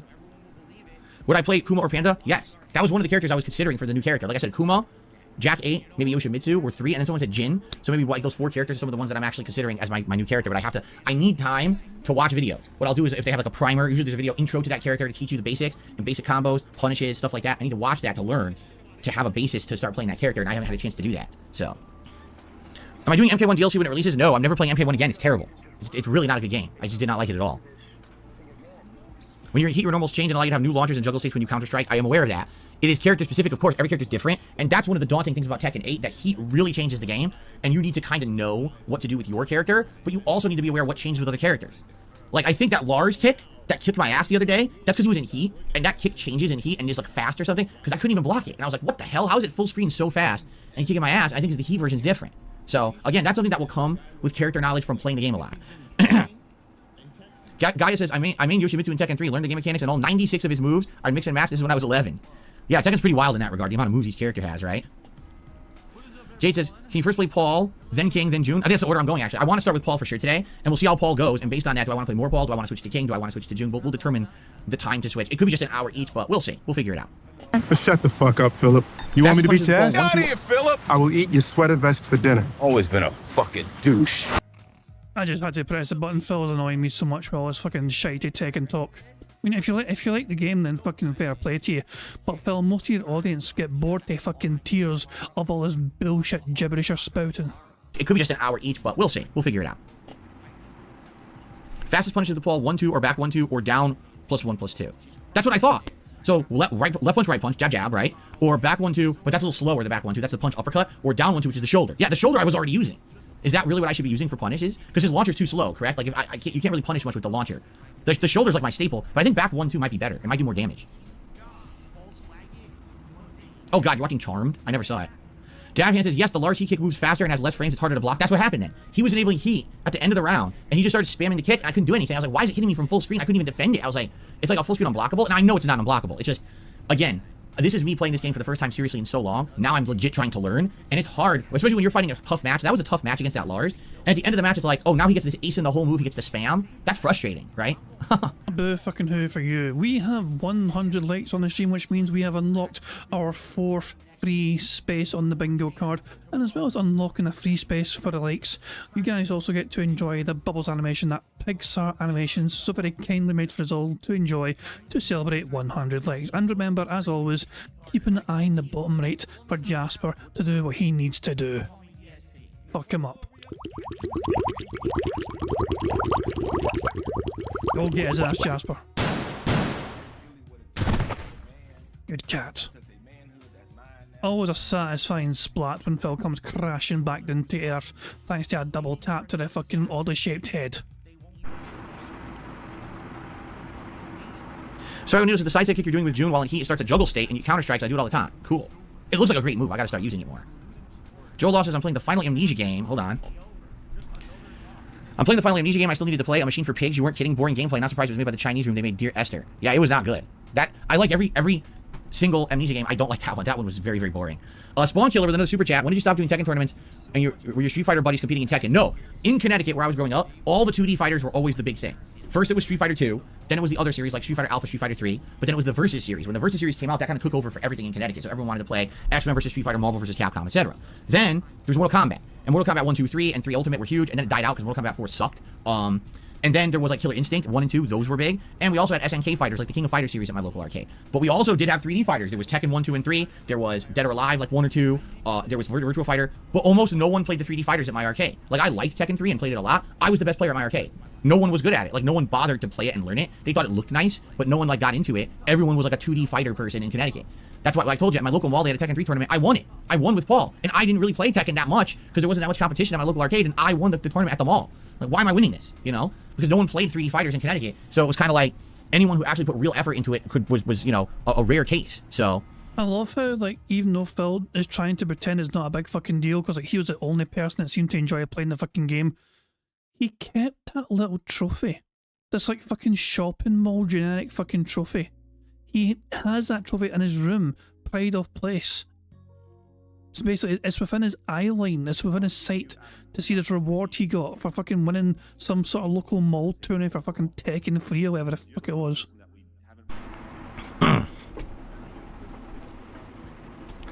Ambulatory, see, Ambulatory says, Paul's launcher, which is down forward 2, is the best in the game. It's safe on block, best to use it when you think the opponent will jab you. That's what I said on launch day of Tekken 8. I said that. And someone contradicted me in the chat, says you're completely wrong, it's bad. And I was like, no, like, I watched a video from a pro player last night explaining the basics of Paul, and they said it's really good. And they're like, no, you're wrong. I think someone had misinformation based on, like, the last Tekken or something, and they were trying to act like that was applying to today when it didn't. Jasper's trying to open the closet doors. He's bored. Jasper's pretty messy in there right now. It is. My closet's a mess again. Remember I cleaned it out about a year and a half ago? It's a big mess again because now all these new decorations and things that I put up every month, I just kind of like toss them in the closet at the end of the month, and I haven't really cleaned it. You fucking stupid bastard. Oh my god. All that effort he put into fucking making the closet nice and fucking presentable. And every fucking month he just throws a whole bunch of old generic shit in there once he's fucking done with it. No care whatsoever into putting shit away properly. I'll just throw it in the closet, it'll be fine. What's the worst that can happen? For fuck's sake, Phil. Never change. Never fucking change. Sorted it, so now it's all messy again. The thing is, I know what it all is. It's like seasonal decoration, paintings, things to put behind me, but it's all unsorted and messy. That's what happens, man.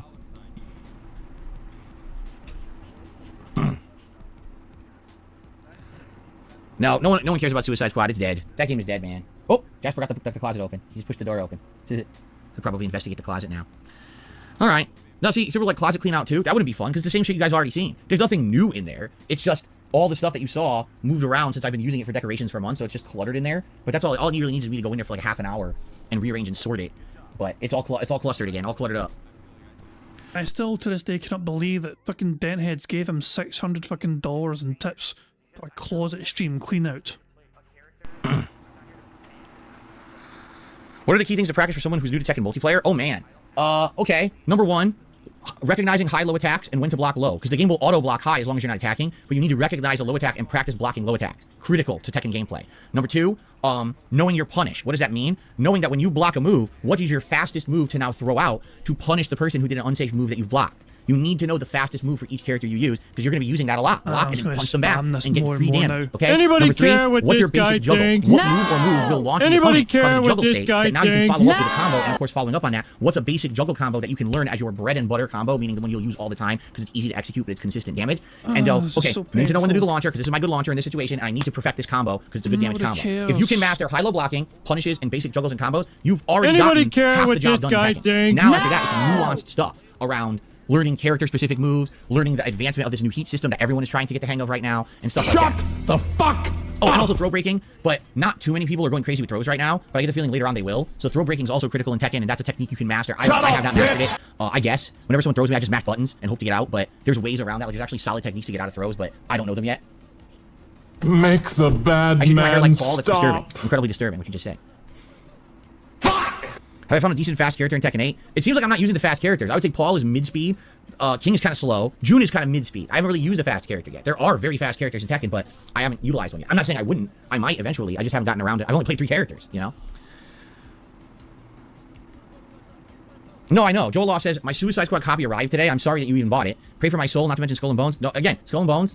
It's time for us. There's too many games now for us to be wasting time on stuff. Really, like, I feel like that. I'm 41 years old, and I'm in demand to be playing so much. I need to spend time on good games. So when we have these games that are middle of the road, kind of iffy, fuck them. If the game can't be developed to a point where you're sure the game's going to be good, then why are you wasting time on it, right? I'm not going to be wasting my time on these games that are just, we know that they're subpar, just to make content to crap on the game and get clickbait views, which is what everyone did with Gollum last year, what everyone did with that stupid Kong game. Fuck those games. They don't even need to be booted up. Let them collect the cobwebs, right? All right, guys, I think it's time to end the show, notably because I have to use the bathroom. I've been holding it in for, and I'm like, dude, I really got to end the show so I can go, you know, relieve myself, and then we can get into Tekken. All right, so thank you guys for watching. Let's end the show for now. And I thank you all for chilling with me here on the show today. Perhaps tomorrow we'll be discussing my performance in Tekken and maybe a little bit more about Like a Dragon, or if any other topics come up. As always on the show, it's a chill, fun place. I love it. Thanks for watching and enjoying and hanging out with me today, and I will see you all tomorrow for the Level 1 podcast. Peace out. Okay. Yes, make no bones about it. I have to use the potty. So let's just get this set up quickly. And yes, I will officially go on a real commercial break and play some music. And then I'll come back and hopefully we won't need an interruption after that. I'll just be able to play the game uninterrupted. Whoa. Well, that's not where it's supposed to be. Okay. There we are. Okay. Is that correct? Is that set up nicely? I think so. All right, guys. Break time. I'll be back in a few, and then we'll jump in. We're going to start with Paul today, but I'll probably go into training mode quick just to practice a combo or two. And then we'll go online, all right? All right, I'll be right back, guys. Thanks. See you in a bit. Oh, this is so painful. This is so painful. Apparently he's not even back yet from fucking being away to the bathroom. Yeah, he's not back. But at live DSP he's not back yet, so I'm going to spam just random things. I'm sorry? Yeah, there we go. Okay, while we're waiting, I guess we can... I did deny people a chance to watch Acceleron, and I feel bad. So... fuck it. Jesus! All right, so ladies and gentlemen, 6 million. 6 million. That's a pretty interesting number, isn't it? 6 million. But guess what? You're wrong. It didn't happen. You're making it up, right? You make that shit up. No, how about this? Banned. Gone forever. Because I don't put up with your fucking bullshit. Now that was good. Now that was a fucking good one. The boss being right. It's too good. It's always too good. We can't deny it. I'll say it under yeah, Tacozilla made it out. Tacozilla was bored and so made this. This current version of Phil here, the one that's holding his hand out, this is what we had a freeze frame of on. That was this freeze frame. And Tacozilla did this with it. Very impressive indeed. There we go. Phil still not back yet. Of course we have otters as well. We can enjoy some otters swimming around enjoying themselves in the water, being all cutesy and all that jazz. It's nice detoxifying otters. After Phil's nonsense or bullshit being all toxic as hell for like a 90 odd minutes or whatever, we can just chill for a bit and just enjoy some otters being all nice and lovely. And yeah, just swimming all over the place, swimming into each other, swimming with all these toys in the water, and they're just all so cute, and yeah, all that jazz. It's just very wholesome stuff indeed. It is quite lovely to, get a break from Phil and all this bullshit fucking shenanigans and just enjoy the otters just being all lovely and wholesome, just being themselves, all damn cute as goddamn hell. There we go. Excellent stuff indeed. I love how they're both just chewing like they're in their own paws, you know what I mean? Like the same but synchronized, chew pawn. Paw chewing, chew pawn. You know what I'm saying? But yeah. It seems like there's fucking tons of them today. Sometimes you always see like one or two and there's like fucking like a dozen or so in there. There's so many otters. We have an overabundance of otters in these waters here in the Vancouver Aquarium. Absolutely glorious stuff indeed. This one's fucking going like a clappers, fuck me man, she's fucking showing off for the camera. Yeah, good old otters. And Phil is still not back yet. He's been away. How long's Phil been away? Wait, when did his break start? Phil's break started 12 minutes ago. Yeah, about 12 minutes ago Phil's break started. So he's been away defecating profusely for 12 minutes. Also, it's very possible, of course, that he has logged onto WWE Champions. But the event's over. The event finished. So there we go. Oh, Broside Phil says 12-minute piss. No. Phil made it seem... To me, it's perfectly clear that Phil was implying that he needed a big smelly shite. Phil was saying he was holding it in, he was like desperate and all that shit, and to me he implied It was a big smelly shite. And speaking of this big smelly shite, he has returned. So let's unmute the stream. And we'll see what Phil's got to say about his habits. Here we go. All right, that was a rousing movement. A rip-roaring good time of a movement. Wow. But now it is time to prepare. Let me actually quickly... There's confirmation that Phil just had a big smelly fucking shite, and they had to make sure his audience were very fucking aware that Phil had a big smelly shite. Clean the joystick. And then we will prepare. I'm just going to jump into training mode very quickly with Paul just to practice like a combo or two. Remember though, right. he hates tryhards. Phil cannot stand all these tryhards. Just to get my bearings with the character. He said, and then we'll go the online joystick. and see what I can do. I'll probably get my ass handed to me. Because now I'm fighting much better people, you know?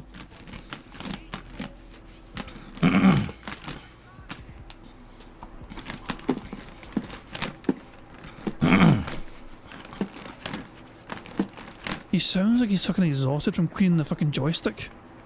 Like, look at him. Okay. Like that tired him out. Alrighty. Let me get my headphones. I should actually like to hear some audio as I play. That would be nice. That would be preferable. To hear some audio as I play the game. Yeah, why not? Nope. So let's hope today goes well. I hope you guys will stick around and chill with me as I attempt to get back into Tekken 8. You know, I'm not really playing the game that much recently, so it's kind of rough to hang with these people who are playing non-stop. The top players at this point are around 180 to 200k points. I'm not even at 100k yet because these guys are playing like non-stop ranking up. Okay, so real fast. Practice. Get Paul in here quick. I assume he's going to record the practice as well. Can actually center the leaderboard now. I should be a custom Paul, huh? He's not recording. Phoenix. I really should. Raven. Boom, boom, boom, boom. Get ready for the next Burning, battle. boom, boom, boom, boom, boom. Shut up, bitch. My wire is all kinds of screwed up. Alright, so let's see here. Wait, he's not recording now. That is The it, bingo right? can't end until he starts recording. He is not recording for gameplay yet, so we cannot end the bingo.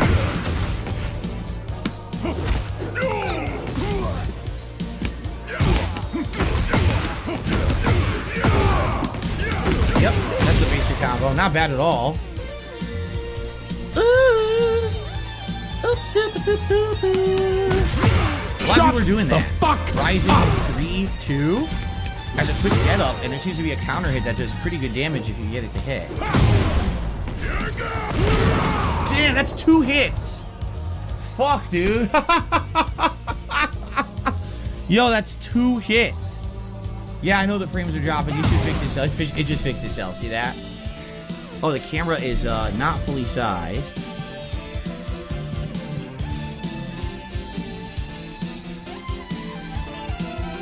It's weird how that happens. Whenever I first boot up a game like this, the frames drop for a bit, and then it just like corrects itself, right? It's really weird.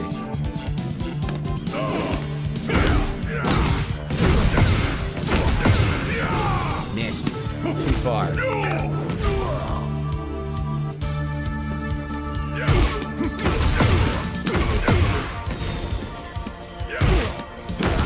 I'm so unbelievably fucking bored. Meester apparently fucking made something and sent something. Ugh, what the fuck. I mean, it's not terrible. It's not terrible, I'll give him that. It's not terrible. I've seen Meester make far worse, put it that way. So, there's a head. I love how these are both the same exact size. Like, you know, so Taco's all was a head and Meester was a spoon. There we go. Oh, fuck me. There's a fucking original one right there. Fuck me, man. Right, let's... Oh, Jesus, man. I cannot believe Phil's not recording yet. What the hell is wrong with him? Let's go 1.25 and make the most of a little bit of speed up just we have, and we're still waiting to get to the end of bingo. When he starts recording, it's over. Throws it up, yep, and 2 forward. That, yep, okay.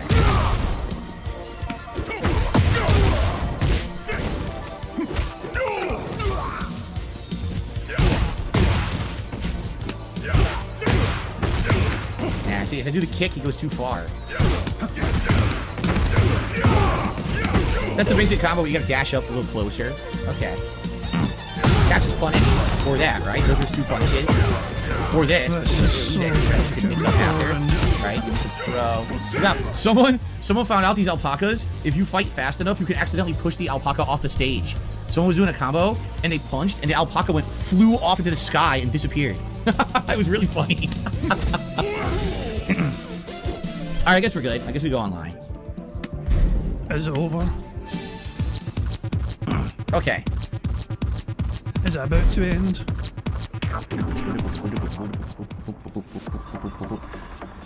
So if you do +3, +2 only, no, I don't want no restrictions. Oh god, that'd be bad. Now, I'll just leave it on the +3. But then again, if I do +2, I'll fight people closer to my rank. If I do +3, I might end up fighting like insanely. Yeah, let's do +2. Bitch. Okay. What a scared little bitch ass pussy. All Phoenix. Jin Kazama. Bo Phoenix. Okay. Get ready for the next battle. Everyone, welcome back to Tekken 8. I'm doing a full He daytime. is now recording for YouTube, and that is going to bring an end to the bingo. Sadly, we were 2 away from the full house. We couldn't get the full house, but it is what it is. Nothing we can do. I'm just going to take off 4 random things. Burger, 1, 2, burger. 3, and 5 in a row. That's concerning. one more thing to take off. Burger. There we go. Perfect. 5 in a symmetry. row. That's concerning. Perfect symmetry in the card. There we go. Two spaces left. But we don't get the full house today. Sadly, we're 2 away. Still a strong card. Very strong fucking card. But yeah, it is what it is. Nothing we can do. But as always, tomorrow, as the old saying goes. But yeah, fuck this fucking Phil fucking doing some practice bullshit. Fuck that shit. Let's get the fuck out of there. And let's just end. Of course, we're going back to the otters. The delightful otters. This one's having a scratch. This one's having a wee good scratch right now in the fucking water, like some sort of water dog. These two are swimming together, blathering about random bullshittery. But guys, I am going to end with the otters, and I hope you all enjoyed yourselves. Hope you all had a good time. And yeah, I will return tomorrow for some more bingo antics and all that jazz. But until then, I do hope you all enjoy the rest of your Monday, however you wish to spend it. And yeah, Ryan is something as well. Ryan Drake apparently wanted to remind me about raiding at Pisspot 1675. There we go. I saw that message earlier on, to be fair, and I don't know if I'm actually subscribed. I've heard the name, but I don't know if I'm subscribed to them. But I will try my best to redirect there. Okay, I will look into that right now. Okay, as I'm ending the stream, I'll try and get that redirected to that stream. So guys, I will redirect this stream if I can to at Pisspot 1675. So there we go. But guys, I hope you enjoy the rest of your Monday. I'm going to end how I always end, by playing notorious PIG contributions made by the supremely talented Pixar Animations. But until tomorrow, guys, have a good one, and I'll catch you all later. Peace out.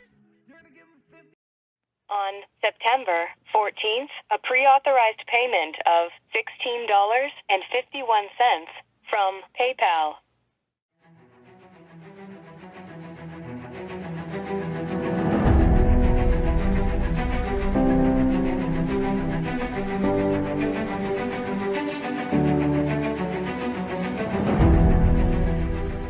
All right, Luna Mills has tipped me $1.30. It says, "I'm back. What's your favorite type of shower?" When you're showered in money, when you go outside, all of a sudden, greenbacks start falling from the sky, and you raise your face up. You're like, oh, you start dancing. You go, oh, money, money, yeah, yeah. All right, I don't know what the hell you're talking about, but thank you for the first tip of the day.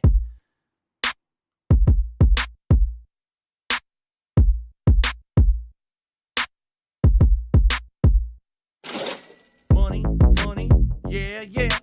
Money, money, oh, money, money, yeah, yeah. Money, money, money, money, yeah, yeah. Money, money, oh, money, money. contributions are mandatory. Money, money, yeah, yeah. Money, money. Oh, money, money, yeah, yeah. Money, money. Money, money, yeah, yeah. Money, money. Oh, money, money, yeah, yeah. These contributions are mandatory.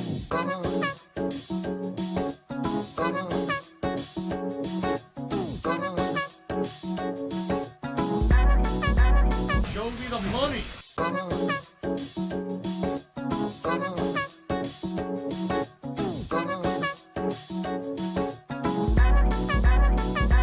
Free. Money, money, yeah, yeah. Money, money. Oh, money, money, yeah, yeah.